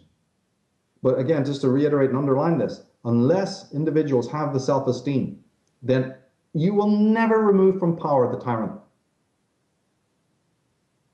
I have labored to explain this for years, and I don't think anybody's even what I'm talking about. The reason why the tyrant sits on the throne, the reason why the tyrant is so confident, why he has this big grin on his face, is because he knows that you're only fighting him with the weapons that he's provided you. He knows you have none of the psychological knowledge that they have. You can only undo an enemy of that kind when you yourself can no longer be defeated by the enemy. Only then. You don't destroy him. You fortify yourself. You strengthen your immunity. And that's in the last chapter of the Atlantis book. It's been in every single thing I've produced. The same message. And self-love or self-esteem is what it's all about. But even forget about fighting the mighty tyrants of the establishment. In your own daily mundane life, how are you going to resist the overwhelming emotional flooding, the emotional harangue of parents, and family members and wives and husbands? How are you going to get through all of that without the self-love? You'll be bowled over. And most people have been bowled over. Hence the addiction, hence the alcoholism, hence all the other cocktail that we know about, because people are avoiding their emotions. They don't want to feel any kind of pain. I was just going to bring that up about the whole kind of just escapism, it's everywhere. You're just people trying to find ways to escape. And there are times when you need to relax and kick back and do those things, but it's an obsession. It's like there is zero real connectivity with people in the world. It is 100% anesthetization, getting, drunk out of their minds, just finding a way to avoid the inner emotional state is just, that seems to be the trend, Exactly. And the cauldron in the card is incineration. Yeah, it's dissolution as well if you look at from water, but it's also fire. Mutable is kind of almost like a mixture between, in other words, the same property of both of those elements is destruction, isn't it? Water can destroy a continent, so can fire. So the mutable is almost a combination of the negative elements of all the four, the destructive part, but in a good way, so to speak. Because we know it's a good way, because that which is false also needs to be destroyed. So the mutable is quite a tricky place to go, because the mutable has no tolerance for the false. So that's why I say when you meet a mutable person, it's going to be a very, very, very, very difficult period. And the mutable also helps create ground for the beautiful to be born, which is why that card is wonderfully beautiful. Come to the center of the earth, and there shall find the philosopher's stone. But the philosopher's stone is nothing more than the self-love. The key through all the obstacles. It's the self-esteem that one has, not as a albatross around one's neck, not as a rock that's holding you to the ground, but a different kind of stone, the stone of fortitude, a stone of ancestral power. Like the martial arts people say, in your body is a place of strength. Stomach, head, elbow, I don't care. Isn't it? Don't they say that in some part of your body, the strength of your body is contained more than it is at other places? Is that correct? That's right. Yeah, it'd be like the hara, or the center of the abdomen. They look at that as, this was something very much Bruce Lee talked about, the whole abs of the dragon. It had nothing to do with anything superficial. The whole dragon principle was that it emanated from the center of the core of your being, and all movement emanates from there. So it was almost like they would look at it like almost like a central sun, and that emanates all of the movements and the artistic flow. And you should be, am I right to say that they say when you tap into that consciously, then other places that are relatively weak are now massively reinforced? Absolutely. Yeah, it's like you've just turned on a whole energy system that you didn't even know you had. And that's why they always try to get you to go into what they call as a state of mushin, which is no mind, which doesn't mean there's no thought. It doesn't mean there's no, like, you're shutting off your consciousness. It actually just means you're jumping into a deep state of sensitivity so that you can react more fluidly and more naturally, as opposed to the spasticity that happens when you're overly tense and you're focusing your energy in the wrong place. This is also very prominent in like qigong and acupuncture and understanding all the meridian points and whatnot as well. I hear you. And the other thing, tying into what we were said before, is that place of strength wasn't created by you consciously. It's there in you ontologically. Isn't that true? Right. Yeah. Right. So that fits with what we've been saying before about certain traits, certain abilities of spirit that are just in the... Then later, you work with the clay that you've been given. You work with the force that is given, the elements, right? But you did not create them. Yeah, if anything, we're trying to get all of the debris out of the way that's blocking the person from that. I've always kind of said to people, you're already a black belt. Get the belts out of your head. You're already that. It's just that you're going to have to go through this process of, it's apophatic learning is what it is. It's going through and negating everything that is not, negating the things that are obstacles to that natural flow. You're all really just trying to get people to get into that more, that deeper sense of flow. And I think that's what you're talking about. It's almost like you're trying to become a better conduit for the signal, And I think that the way you're doing it with working with people, where when they enter the door, they are going to have to deal with their bodies, I think is better than any intellectual approach. So I think there's a certain accent on the physical in this mode. But you're quite right. Like Barry McGuigan, the great Irish was asked about that, and he says he's a very small guy, but he said, yeah, but my back, the power is in my shoulder blades. And it's in my spine. So again, even as somebody who's never into anything mystical knows that they're working with a power they didn't work on or create, it's given, and then you work with that strength and power. That is art. That's a form of art. So in the card, that's what's happening. You find out what is inherent and ontological is a strength, and then you work with that strength. And then, and it's, and I believe the strength has to be on all four of the elements. The intellectual strength, you've got to know the physical strength, you've got to know your emotional strength, and you've got to know your higher sensitized. And then the accent on the Sagittarian cards is to then transform all those four into a higher sensitivity. And I don't believe that can happen. That transmutation will not happen unless self-love is the elixir that's brought in to gel the other four together. Without the self-love, you won't do it. And you don't have the self-love because mom and dad and everybody else you've encountered has torn the shit out of it because they didn't have it, and they are certainly not going to impart it to you. And if they saw it flicker for all of 2.5 seconds, they stamped it into the ground. And so then we go around into all these other relationships looking for it. Have you got it? Hey, honey, you got it? Can you give it to me? And jobs and power hunger and war and all these other forms of antagonism. we are spinning on the wheel of samsara, looking for that which we have within, the pearl of great price. So, the tarot is showing you something that the hangman has to delve down deeply into himself. He finds out that the light that he's carrying is useless. That's the light of the world. That's the light of interactions with other people. That's Mitfeld. It's not Eigenwelt. We're in the place now where it's assumed that we're in the Eigenwelt. We're looking deeply within the self. Later on, we'll emerge again, like somewhere like Star Card or whatever, or even later, where we come back out and meet the world as completely, utterly transformed people. But there's a process of when we are going to go, through this mutable death, dismemberment, buried in the grotto, incarcerated like Dionysus, like Christ, you go through that dark night of the soul to be born again. But at this collier, it's a psychological, spiritual rebirth. And self-love must be part of the equation.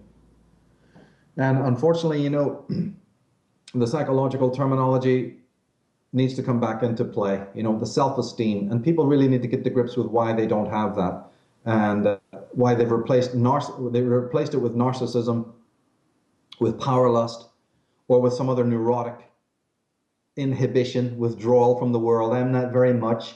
I'm not very big. Everybody else is bigger than me. Some other, and you can see this in people's lives in the most extraordinary ways in their mentality.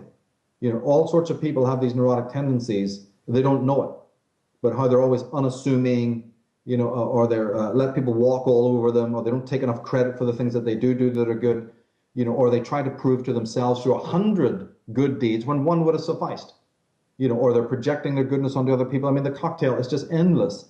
What comes out of the crushing of something original, and then all the very pseudo versions, and processes that people need to go through, wasting vital energy, and then they wonder why they're exhausted and need heaps and heaps of sugar and caffeine to feel animated. Yeah, no wonder you need those injections, because the core bioenergy within you has exhausted. We said this on another show before. They're absolutely decimated from the real prana, from the real chi, from all the harangues. And so our society goes, no problem there, mate. Just inject this.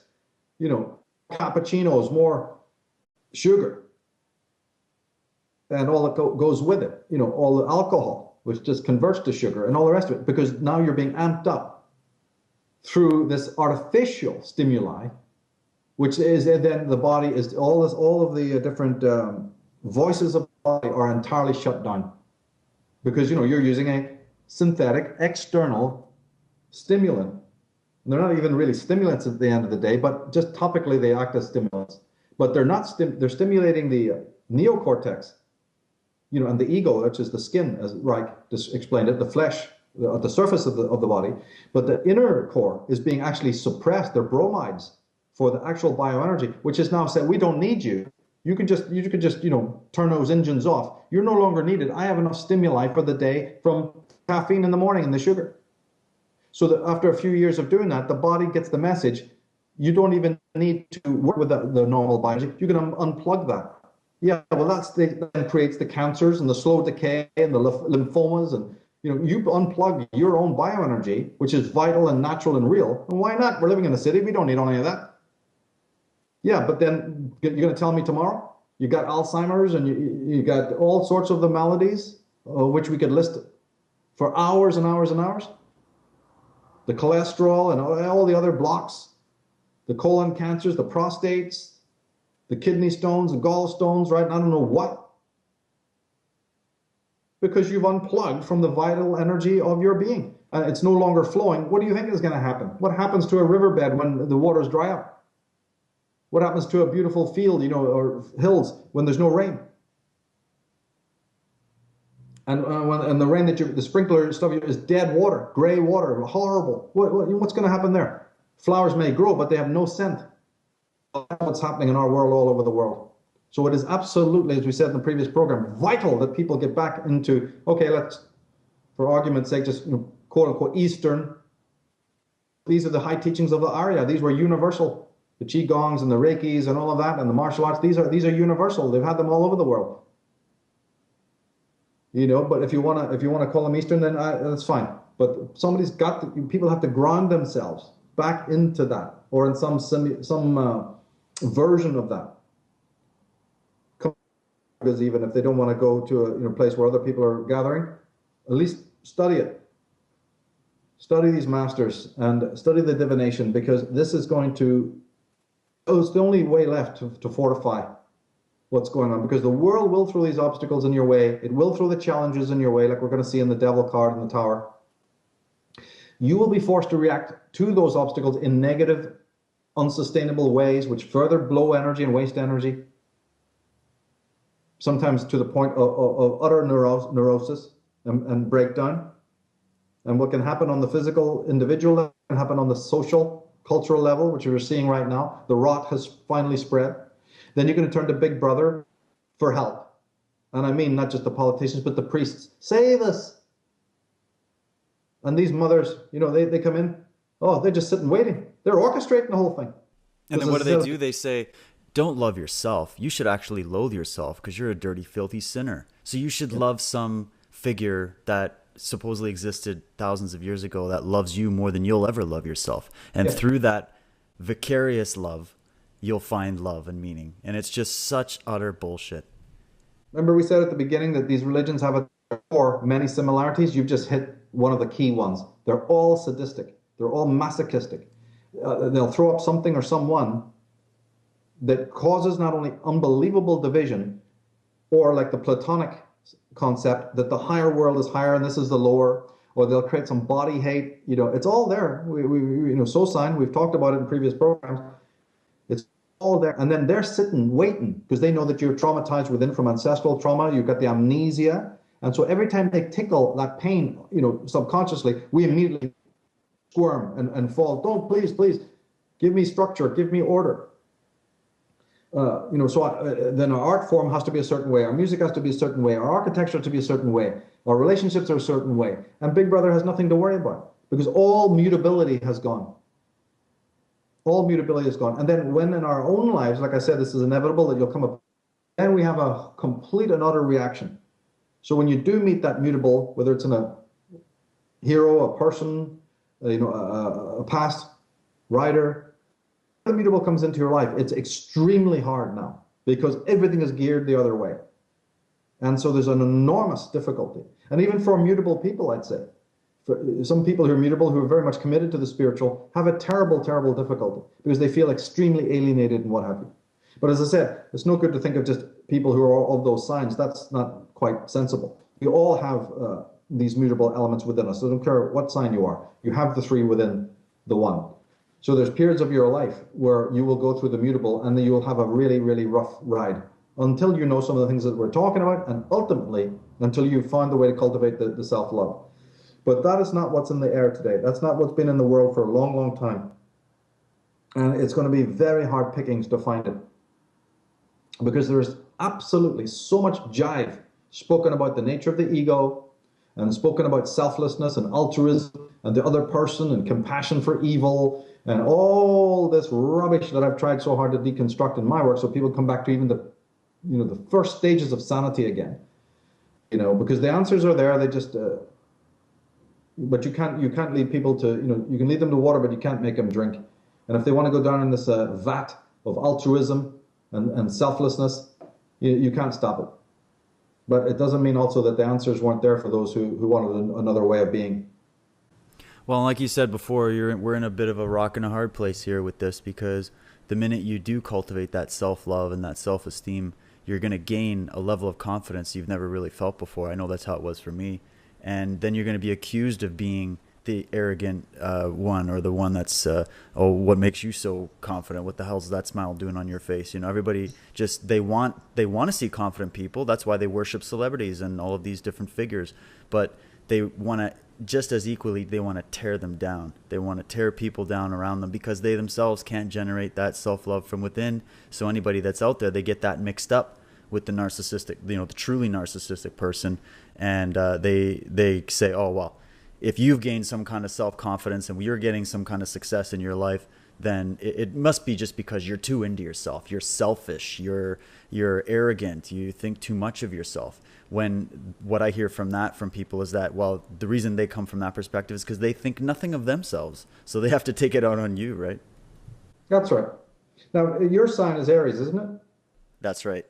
Yeah, but see, to me, you're more suitable because from our metaphors that we've been giving, there's two other false modes. There's when you don't want to go to the mutable, you go to the fixed. We've explained that in depth. Or you could also go to the cardinal. I haven't said anything of that. People like the child, right? More kids are being born. Everyone wants to live in that infantile state because, to all intents and purposes, the child is the cardinal.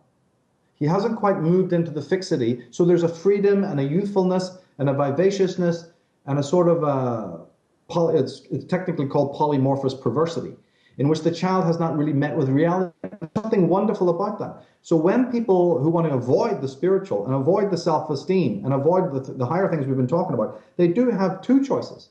They can either become mountain climber types, sportif types, all the things that you see where they're active as hell and caffeinated as hell, and they look like, hey, Lance Armstrong, we're really going at it. You hear the James Bond music behind them as they're on the as they're on the high waves there, surfing or whatever, right? This activity, this stimuli of our world is another way to look like you're busy as hell while you're in that cardinal mode. So each person can find this, and more and more and more, the world is offering those two ways out. And you can divide people along, whether they want the more static, attached world of fixity and super entanglement, or they're more into, no, I want to be independent and fancy free, but watch me, right? Hey, and it's all then the glamour and the glitz and the activity and the sort of bohemianism and also the Jack the Lad type mentality gives them a feeling, I'm really breathing deep, I'm having experience. But of course, we know that underneath it's dead. There's nothing there. It's empty, urbanized, super sensationalism that the episodic can go in. I'm not going to take the snapshots. I'm going to be the snapshot. Here I am up the mountain Everest. Here I am on the glacier in Greenland. Here I am surfing. Here I am with Arnie in LA, you see? And just one big, bucket of Polaroids thrown in there. Here I am fighting a lion in Africa. It's just ridiculous. Here I am with Godzilla. It's like, and some people hand you this incredible circus and go, yeah, safari 1 minute, Indiana Jones the next. And we go, brilliant, brilliant. Oh, I wish I was like you. A James Bond life. But that's the cardinal. That's going back to the infantile level. And our society offers you that too. Going, oh, just stay within the raw white flame, for goodness sake. Just burn up, burn, go. Pump it till it hurts. Anthony Robbins, sure, he'll tell you how to do it. And you have these monstrous people within this movement. Self-empowerment, or I don't know what to call that movement, where, what's that movement, where they try to make you better than you are and all of that. And again, there's essences of truth in it, but it's not mutable. It's actually cardinal. The self-improvement movement or whatever they call it. Right. And there's a certain element of where, like you said, there's some elements of it where it's trying to call people to find that self-love, but it can become an extreme in its own right where it can drive you completely off the rails, They try to take you back to the cardinal time and say, you got it wrong. You moved into the squares, but you did it wrong, guys. We send you back to the raw fire. That's what you got to pump, so that when you re-enter the square, you'll be better. You'll be a powerful person. You'll be an executive. The Secret, all of this stuff, right? They don't take you out where you're meant to go into the mutable. No, it's a fake. They don't do that. They shut you off. They just say, let's take you out of where you got entangled and send you backwards into the sort of raw energy, the boiling cauldron, reconfigure you there, and then re-enter you back again into the same bloody world from which you think that you're escaping. It's a very good technique, and it works for people. A lot of people, then they label that spiritual. They haven't the faintest idea what's going on at all. And that's why it's deeply collective, it's deeply materialistic. You always hear the word money every 5 minutes. And it's always based in that material prosperity, because it's, again, working on the lack of self-esteem that people have. It's not giving you real self-esteem. It's working on the fact that you have no self-esteem. You can't get self-esteem from following a course from somebody written by some other joker who's laughing his head off, at how dumb you are.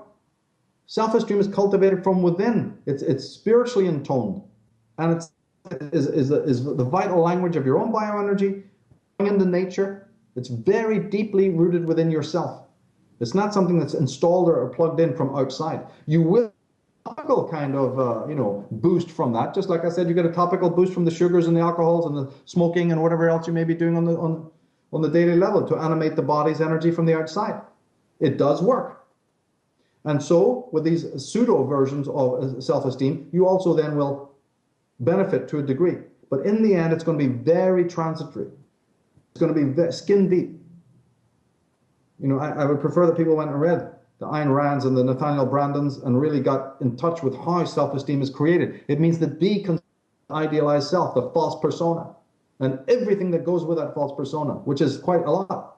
It's the false religion. It's the projections of your parents, their expectations, even non-verbally.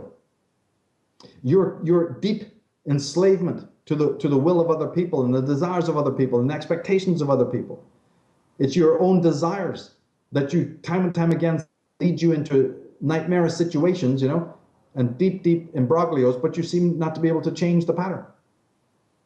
It's the lack of will, and also many other things that is required.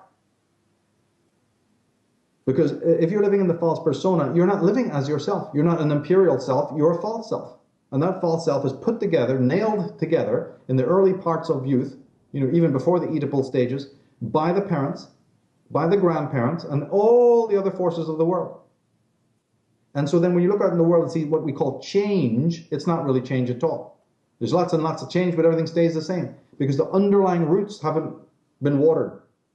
So in the art card, it's about digging down. That cauldron represents, the coelum imperium, the heavens. But you can also think of it as down below, because that's where the roots of being are. They're down below. We've even been sold a big pack of lies about higher. All religion talks about higher, even higher chakras, or God in the clouds. It's all lies. The real self is from deep within you, and if you really think about it, you'll know that when something comes up, it comes from deep within you. It's in the roots of being, not in the clouds of being. So we've even got complete inversion taking place. So the hangman is re-inverting the inversion. He's like saying, I realized when I was standing up, I've been inverted. So I have to go upside down to see the truth. That's Odin. That's the message of Odin. And then you find the secret elixir. You find the runes, right? And that is just coming from a root word, like the Rhine River, Rhine, rune, meaning the underlying secret. The fundamentals we're talking about in this program. The fundamental secrets, and the ultimate one is self-love. Being able to walk alone. Realizing that you are a cultural being, you do have to enter into culture. That's the Umwelt and also the Mitwelt. But having your root in the Eigenwelt not being obscured and made threadbare because you've committed so much to the other. So this healthy return to the Eigenwelt is not what these false self-esteem are teaching you at all. They're just teaching you how to be more narcissistic, more collectivized, actually. It's a kind of a religion under different guise. They know that the religion of the normal churches doesn't work anymore, with the silk slippers and all that incense. So these Anthony Robbins people and these other characters, they sell you religion, but in a secular way, with a suit and tie and some clipboards and some graphs and some mojo about, prosperity. And we fall for it because we don't know the authentic anymore. We've not read great masters who spoke about the real thing anymore. But I specialize in those people, try to get my audience then to, go there and study their works. And then always tying in the body. Because the body is a form of wisdom that if you're not in touch with it, there's no question of self-love being created. Self-love is a fully holistic phenomena. It is not restricted to the ego. It is not restricted to the mind, the intellect, saying, oh, yeah, I get around that concept. I should have more self-esteem. Yeah, okay, I got the intellectual concept. No, wrong. It is a total body experience. In fact, somebody might even argue it is actually from the body that it arises. It's from the very cells. has not that body been in order when you are in disorder? Your heart still beats, your endocrine system still works, your lymph still works, your blood pulses, your brain fires neurons. The perfection in your body, even though we devastate it, but there's an order in the body that is tied straight into the spirit, while the intellect is buggering around with all sorts of neurosis, right? So in many ways, it is from the shadow self, which I pointed out is nothing but the body. There is no other shadow self. This is where Jung and others were way off, but Reich was on the ball. The body is the shadow, and it contains enormous wisdom in there, ancestral. That's where the pearl of great price is. That's where the philosopher's stone lies. But we don't know anything about that because we've been saturated with this priestlet, these black robes, and even these Eastern Johnnies teaching you lies. Well, is somebody going to go and read the 30 volumes of Alvin Boyd Kuhn or Savitri Devi? They're going to read these monumental works to find out how to extrapolate that and unravel those tissues of lies? Nope. Krishnamurti and Wilhelm Reich's collected works? Nope. Right. So then, hurry on to your grave then. Like one of the quotes I used, the next ecstasy for mankind is his own annihilation. Well, just look around. The next big high. And if it's not going to take the entire world into apocalypse, it'll be the pharmaceutical people losing their brains and disseminating the super drug, the super happy drug, and people lining up to grab it. And we haven't got enough of it.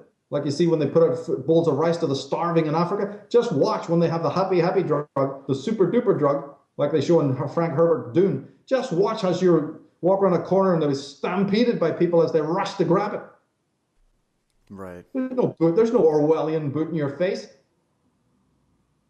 They can't wait. Look at the advertisements, the sunny, smiling Folgers faces on everything that's evil for you. The coffee, the sugar, the garbage food, the fluoride, I don't know what, the additives, and then the happy drugs, right? Look at all that pharmaceutical stuff. My God, if you don't see people just beaming and gleaming. Oh, this is the world I want. This is the world we want. And as I said, what does it do? It turns off the natural, organic of the bioenergy, and disease and antithesis of happiness occurs. Just like we said before in the last program, if they plugged you into the digital kingdom in which you could select some virtual reality with the idea that it's going to be very sweet and happy and arousing, well, it doesn't work because your being, your body, the essence of who you are needs pain. Pain caused the spirit to enter into what we call the material world. It's all it is, the spirit taking on a different form. And that pain is the root of everybody's being. Every child is born in that pang, and that is the ruddy line that you see in card number 8. Tempered by the same angel that's in Temperance. That's the dragon that you see with the fire coming out of its mouth. That's the cauldron in fire. Right? That's the sharp blade of death, the scythe. That anger, that pain is there. Nothing anyone can do about it. But you can do something about it, and that's anesthetize it in the way that our world now, our Western world, is absolutely expert at. And though people might charge off to the east or try to sit on a bed of nails or do something, they all find a way to say, well, I know this is false, but I want a way out. But those are just corridors leading right back. It's like Alice and the Red Queen. Run, and get nowhere. No. Divination, martial arts, shadow work, self-esteem.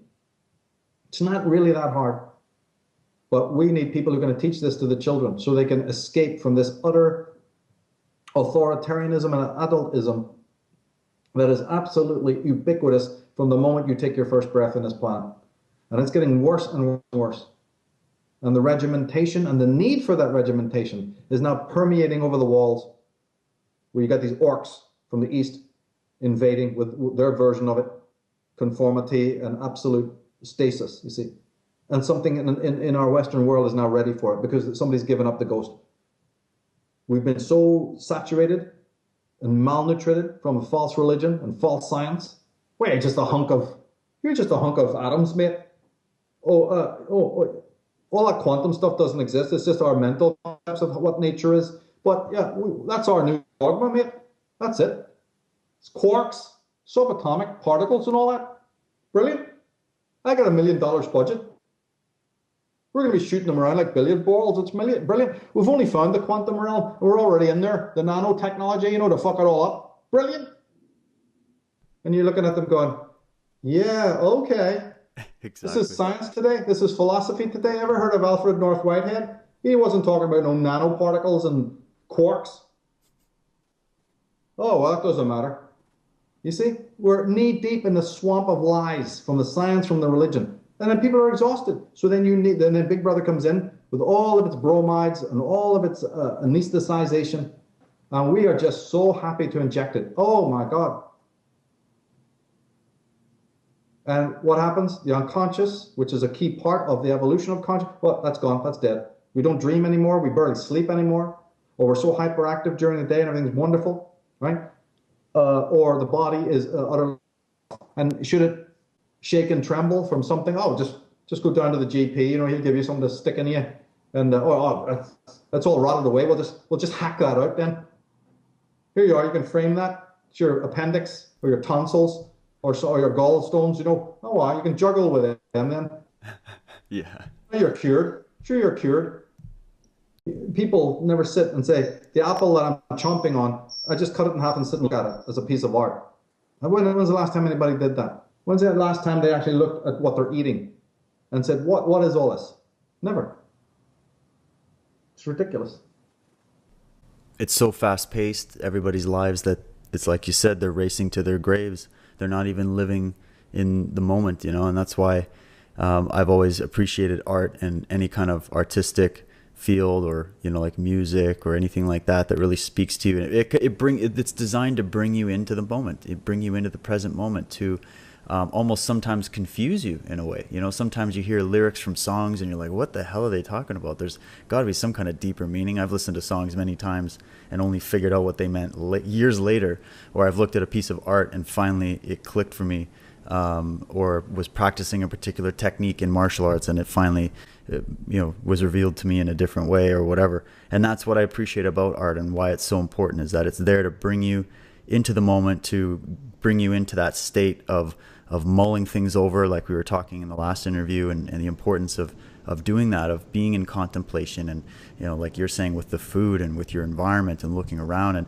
not just looking at it in a superficial way, but recognizing it for what it really is, recognizing the connection between the physical world and what we call the spiritual world. So I think that this card really just encapsulates that, and both you and Chris did a fantastic job of putting that together. So you had like that informative aspect of it, and then you also had the more artistic side of it as well.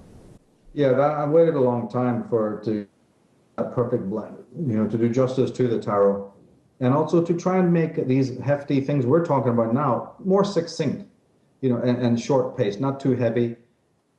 Same time intelligible to those who are listening. I think you don't even have to have a background in philosophy to get the gist of what we're talking about, even though we're dipping into some of the deepest thinkers, that they are. But I've been studying philosophy since 1988, and I kid you not. I started studying Hegel. Heidegger I started more in about 92 when I came across one of his books by accident. But I've been took my first philosophy class in 1988. Not that I understood anything there, but the process began, right? So all these years, it's been about trying to synthesize the work of these people into a format that will be then, a beginner can come in and pretty much grasp what you're talking about. So it's quite an effort has gone into this program, and I'm really satisfied with it. I told Chris that I had a feeling when I was doing the art card that this is one of my favorites. So far, this is actually the favorite monologue, and he put especially some beautiful fonts in there, and the music from Joss, my friend, and the other music that has been included. It's really a complementing the ideas. They're such great ideas, and then my own configuration, contemporizing it, doing justice to it, sourcing it, which you don't get too much in this world today, wall to wall. There's not a lot of reference to the masters of the past. I make sure that that's extremely prominent in my work, is to where these ideas come from, even though a lot of them have my own twist on it, but for sure, and own ruminations. But like you were saying, when you take a lyric and it takes you 10 years to work out what it is, or it took me 26 years to work out what some of these guys are saying, that at least proves that you're not an episodic person.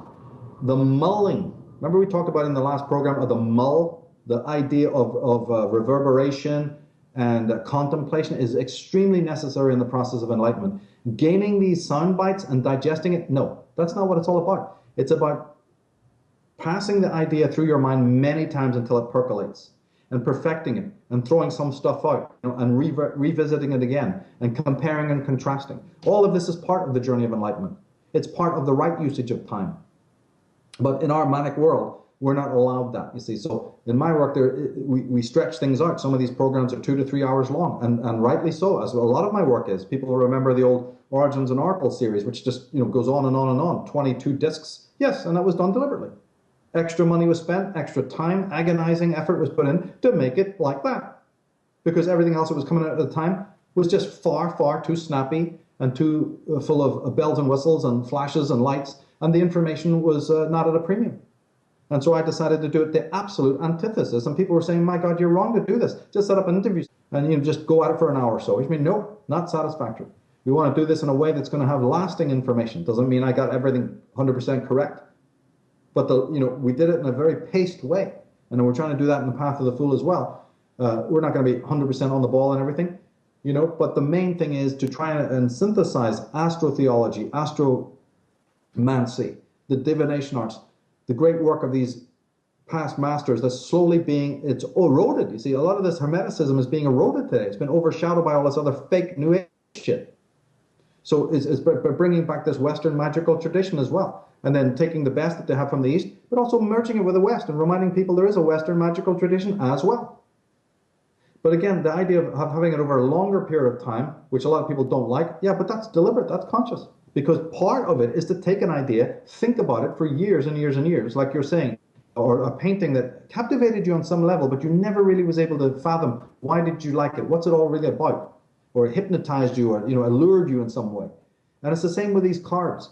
People don't like some of the cards. They're very threatened and frightened by some of the cards. Other ones they kind of like, And so, but sometimes when you sit with one, or you go through an experience, then you go, hey, that 9 of Swords card, I really hated that. I went through that. Now I don't hate it. Now I understand why it's, why that woman is sitting up in bed, with her head in her hands. I went through that.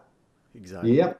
Yeah. Exactly. Or the one who's standing there swathed and embalmed or chained. And so, I went through that. I was at a loggerheads. I couldn't make up my mind. I felt that I couldn't express myself in any shape or form. And so on and so on. So it's finding just like it is with the universe we live in. We bring the essence of the mind to it. The world doesn't have its own meaning in it. We bring the essence. Essence is something human mind, human consciousness puts in, or in many cases doesn't succeed in putting in. Then you have alienation and neurosis. We infuse the cards with the meanings that they have. And then they start reflecting back like a two-way signal and say, oh, we can add a lot more. You're looking at it from this point of view, or you like the numbers, colors. Oh, guess what? That's just opening the door. We've got so much more ancestral stuff to open up for you as you walk down these halls. So it is in the universe. We, as human beings, when we arrive at self-consciousness, we infuse the world around us with meaning. And that's how the world becomes a world which does have free will in it. It's not just continually locked in necessity. We are free beings. We operate in the world. We build the culture, and we can't build the culture unless there's a foundation of nature. So culture is built on top of nature. But then the two actually do work together on a subtle level. So there's actually free will in nature by way of man. If we didn't exist, then we could argue, there's only the mechanical laws of nature, which these Darwinists want to insist is the be all and end all. But that's not true. They keep on forgetting about the free, vital, spiritual being that animates this universe, that gives everything around us meaning. And therefore, a measure of our own free will is certainly imbued in the world. And so there's a blending of the physical and the spiritual, as there always has been and always only could be. Now, Blake gave the word imagination to that connecting tissue. And he meant it as the most real of all things. And all he was saying there is simple to understand. Because he's saying, if you took out imagination and you only had intellect or the physical, what a gray, stony world we would live in. We would be worse than any kind of Orwellian nightmare of monotony. Even the animals would be living a more colored life than we would. Right? A blinking cactus in the middle of would be more vital than we were without imagination. Because imagination is the process of bestowing the essence from the human to the world. As Kant said, you don't know really what the world is in and of itself. And that's okay. There's no reason to be upset about that. It might have a meaning, it may not. You just can't prove it. But what you do know is that through mind, you animate and give meaning to that world. So when you're down, the world is down. When you're up, the world is up. And we still haven't delved into that connection, you see, between the mental world and the physical world like we should do. Once you really delve into it deeply, you find out actually there's really no difference between the mental and the physical world. That whole thing just disappears. But that's more advanced, right? The average person just needs to become conscious not only of how the world affects you, but how you affect the world. And we're not too clear yet in seeing how that happens through language, through will, through imagination. There's a whole story to tell about whether or not, see, in other words, in very, very short, mind does not affect the world, body does. But body is the agent of mind, right? But when you really break it down into its actual stages, its actual phenomenological stages, it is bodies that affect the world. Bodies affect bodies. Mind does not affect the world at all. This is an illusion we harbor, that you think something, you conceive something, and conceptions and thought affects the world. It doesn't. Bodies affect the world, right? But that's a whole other concept. And that's what Blake meant when he talked about imagination, because he was trying to talk about something more primordial than intellect and thinking. Thinking and intellect are forms of this, right? They're parcel of this process. But there's something much more primordial, which allows then an interchange between what we call the material world and the mental world. But Blake, like the great George Berkeley, the philosopher, knew ultimately mind is all. Spirit is all. Mind, the original word, is a verb, by the way, not a noun. It is a verb. An active mind and spirit and logos all mean the same thing. The flow.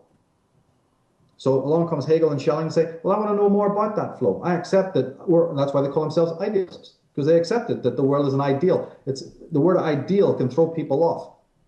It's better to say ideists, right? They were ideists, meaning that everything is an idea. The universe is the idea of spirit. We're an idea of spirit, and we carry on, right, like earthworms do. We carry on this process of spiritual investiture and the movement. And then they wanted to look at it deeper.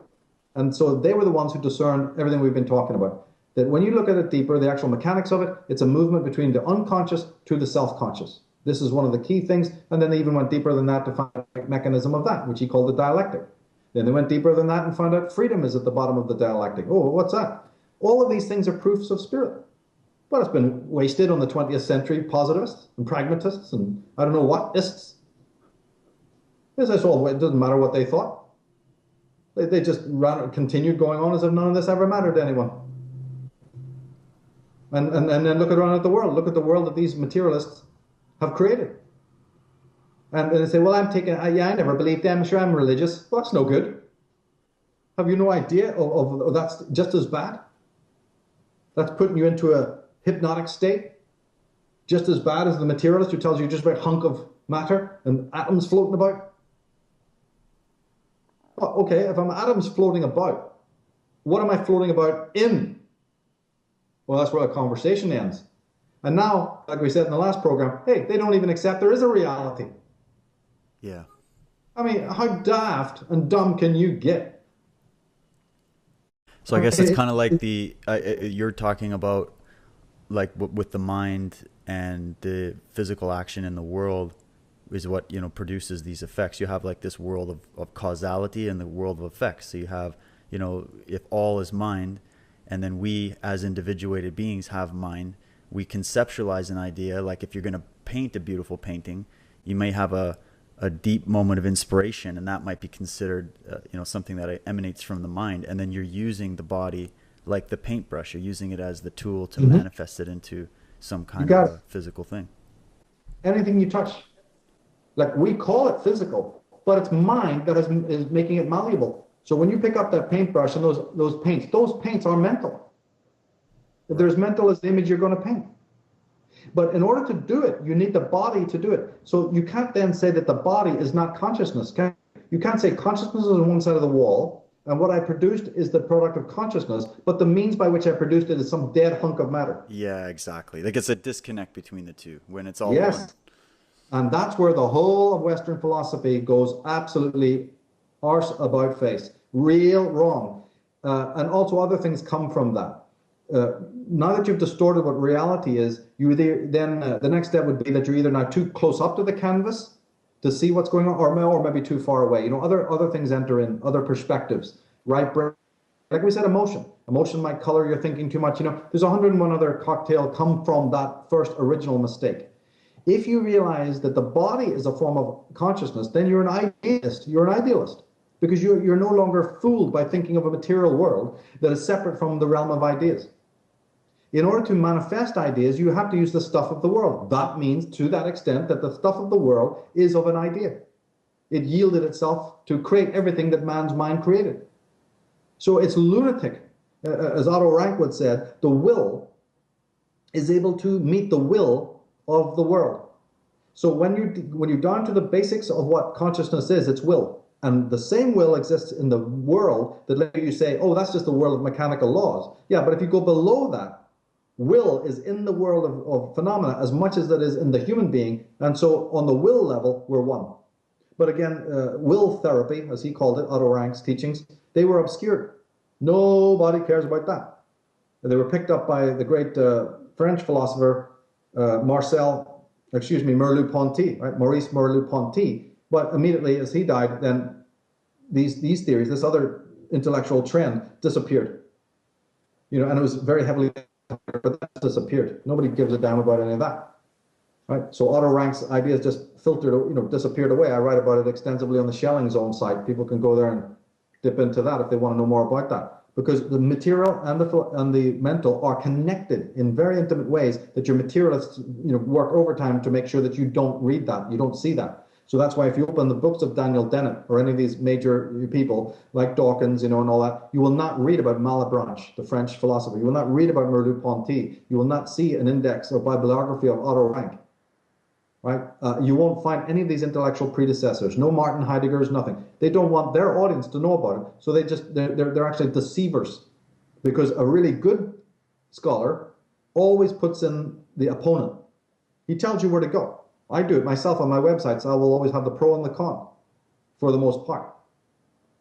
Right? And that's very important to do. But these people are a totalitarian cult who run the universities.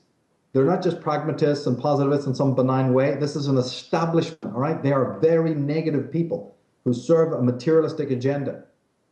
And it's a kind of theology, actually. It's a kind of theism that they're portraying. It's just that the theism is a desacralization of nature. But religion was doing that long before the scientists came on board. So again, at the deepest level, science is only doing, materialistic scientism is only doing what original Eastern philosophy did to the world, or what Plato did to the world. So it is philosophical, and it is even theistic. And then you have certain philosophers who are kind of on the middle ground, like Immanuel Kant. He does say that the world is unknowable in itself, or that reality is unknowable in itself, but then he gives you back, he's not altogether materialistic. He does offer, the beauty of morality and the beauty of freedom and the beauty of a solvent culture. These are men in the middle, so to speak. And then you get the more radical ones who go, nonsense. Nonsense. There's so much more to this. And it's just about studying their works. So what I do is, I know people don't have those 35 years, so I just try to, bring it down to sound bites as much as I can, but at the same time still preserving the purity, and then putting the links and references below so people know, yeah, I am very interested in that, and I'd like to know more about that, because I think about this all the time. I want to know whether the world I'm looking at is a mental construct, or like these scientists are saying, it doesn't exist at all. But once you plug in the body, then you immediately know how to counter any materialist atheist. When you don't have the body in mind, you can't do it. It's impossible. They win. Like we said in the last program, if the reality I see is an illusion, but my body is part of that reality. But my body is an illusion because it houses the mind that conceives of the thought we just had. So my body must be real, therefore I think, therefore I am. Or I am, therefore I think. So the world is real. If I take the body as real, I can take all the other objects as real. It's done in a second. But they'll try to hand you the division, the dualism, the classic one between, the material world and the spirit. The mind and the world.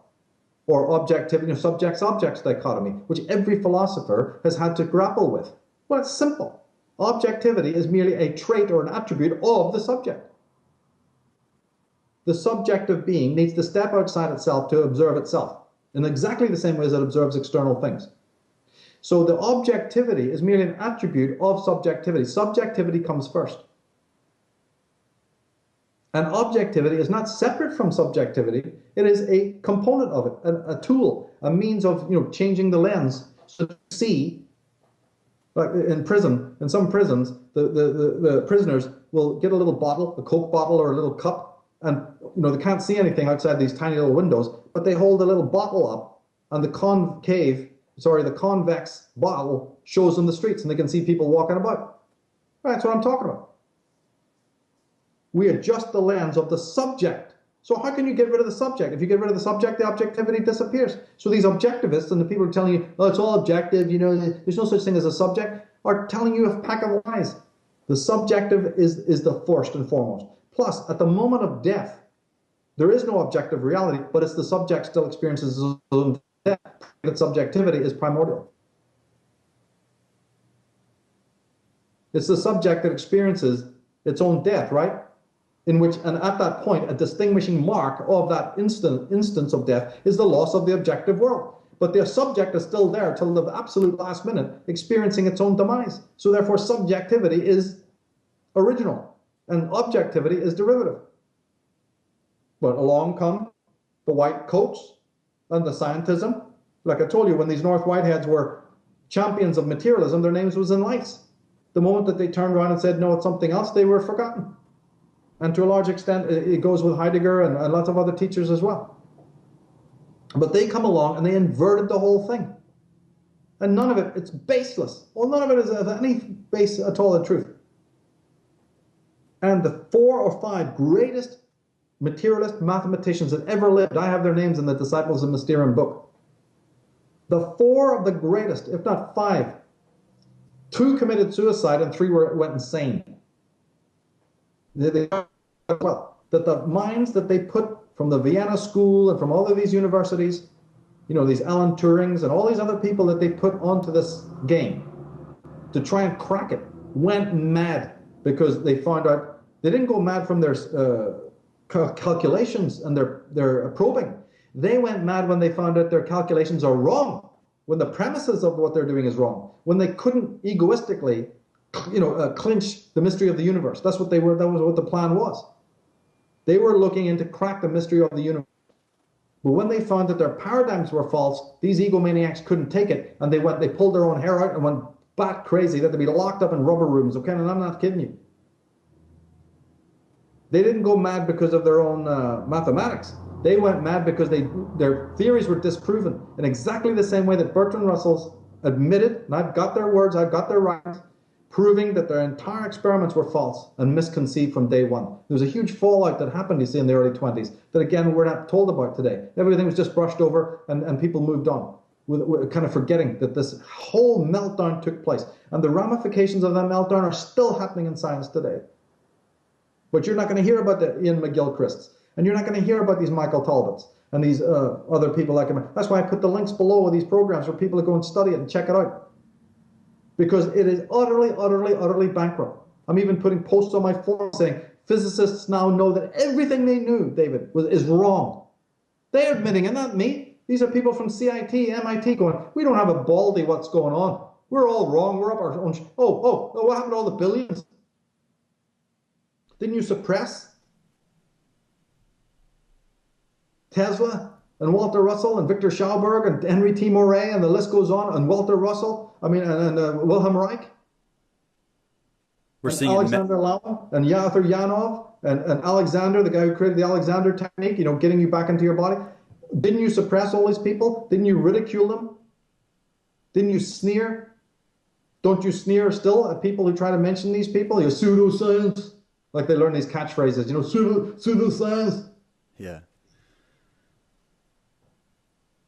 Yeah, it's true, and we're seeing that exact same thing happening also in the field of medicine and psychiatry. I've been talking to a lot of people about this lately, and there was even an article in the Vancouver Sun, and it was saying how they're realizing that all these SSRI drugs and all these antidepressant drugs they're prescribing people is actually causing more harm than good, and that's coming from like psychiatrists and the scientists and the Saw that. media is actually now reporting this. So it's this meltdown and this exposure is happening already in the world of the mainstream, and it's just a matter of whether people will notice it. But like you said, they're just going to take credit for it and go, yeah, well, we were wrong, but we're still the baddest thing around, and we still want to never give a credit to all these people that have been screaming at us about this for centuries.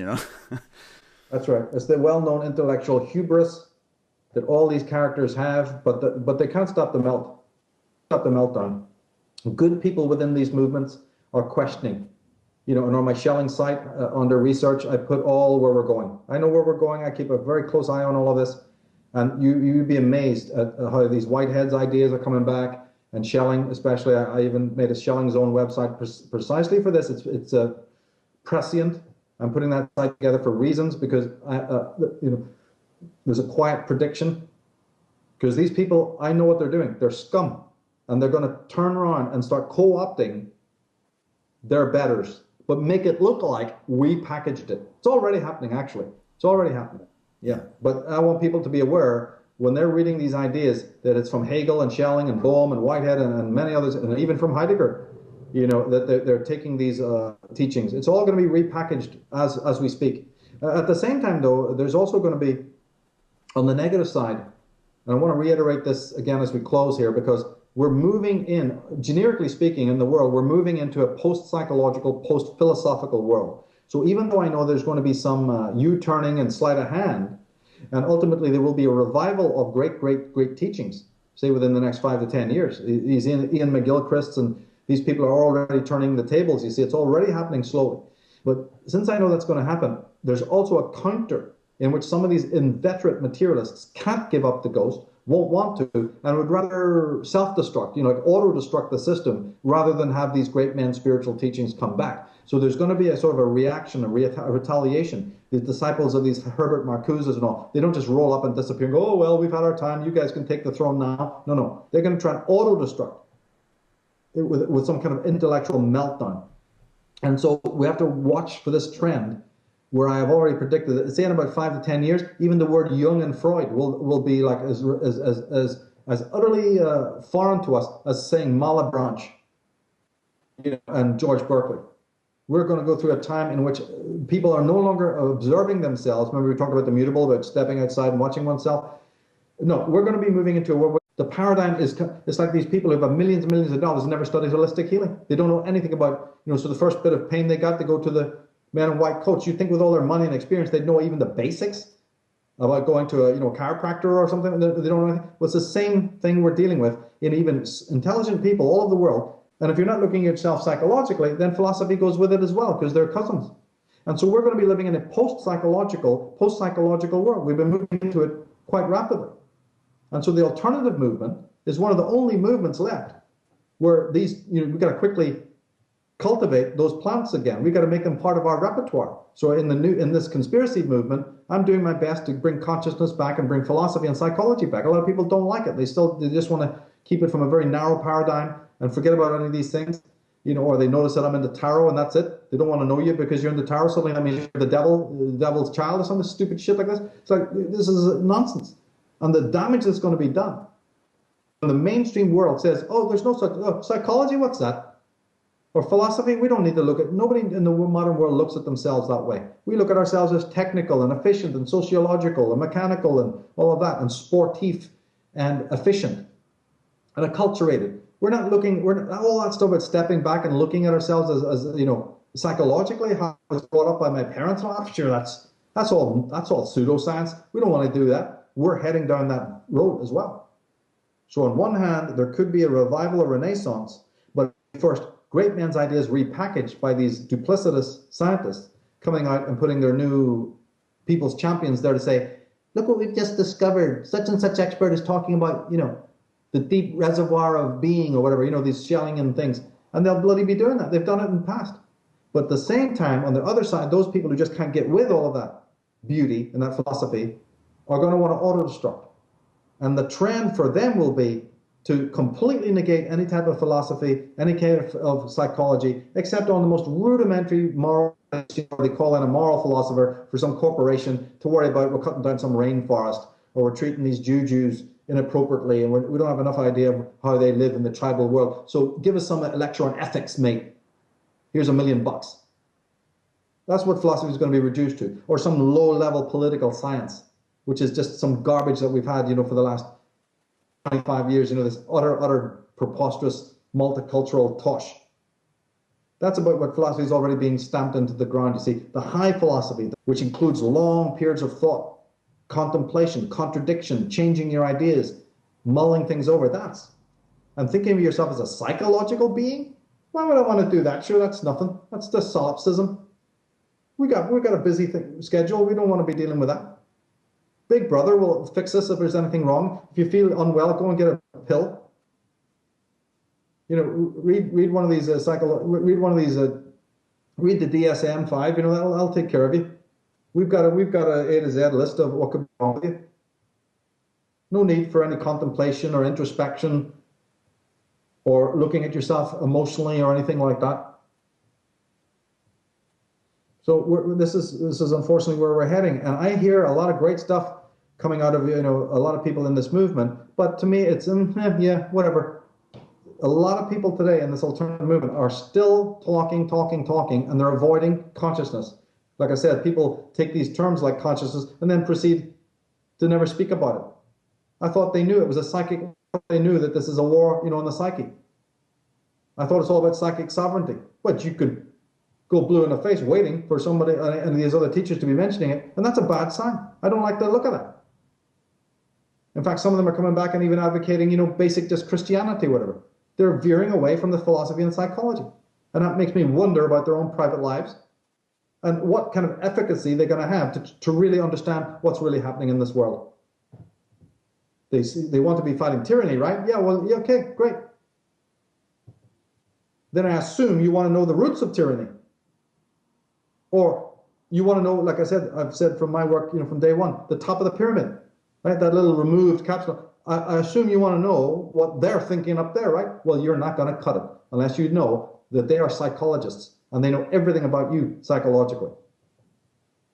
And unless you know about them, penetrated, you will never unplug their tyranny from you in a million years, no matter how much legalese you work with, no matter how much money you change the money system, no matter how many Occupy groups you get together or any other configuration politically, it will never change the status quo. All you will do is put another tyrant, another sick, toxic controller in the seat that is now unoccupied for all of 5 minutes. That's what's happened in history, and that's what will continue to happen. Yes, there's a lot of good stuff being said about the ego and all the things we can do, and I'm all into that myself. But you leave the psyche at the door, and your bosses, the establishment is loving it, laughing. They go, yeah, piss about with that other thing. It's never going to work. They have nothing to worry them.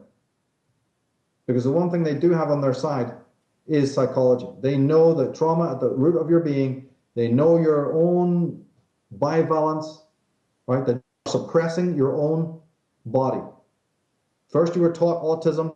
First you were taught adultism from outside. Then you become the repressor. They were the oppressor or suppressor. You become the repressor. Repression is just the outward form of tyranny and colonialization of your own being. And shadow work is the freeing of it. And then shadow work is very specific. Again, you can go wrong. Like I said, a lot of people got a false idea about what shadow work entails. We've been trying to extrapolate what it really means. And a whole different dynamic. You don't let them set the rules of the game of the fight. They say, come into the ring with me, David and Goliath. But, you letting them set the rules? You're going to be slaughtered. But how do you get to the point where you say, no, I'm shifting the rules. You're going to play by my rules. And it can be done. But it's an entirely different approach to the question of evil. And it implies that the individual must know about the evil within themselves.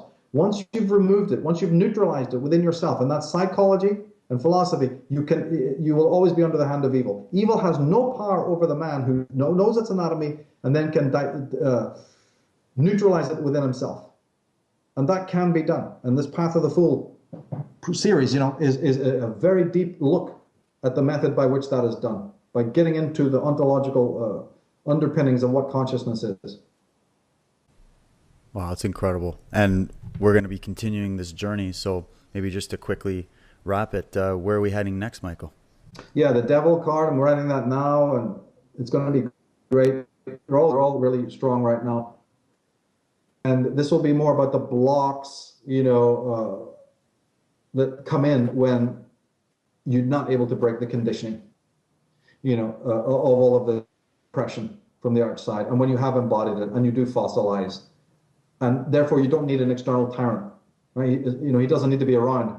You police yourself, and the act of oppression and calcification takes place. So we'll be going there, and then we'll start winding down, after the tower, winding the series down, and hopefully bring a lot of these threads together.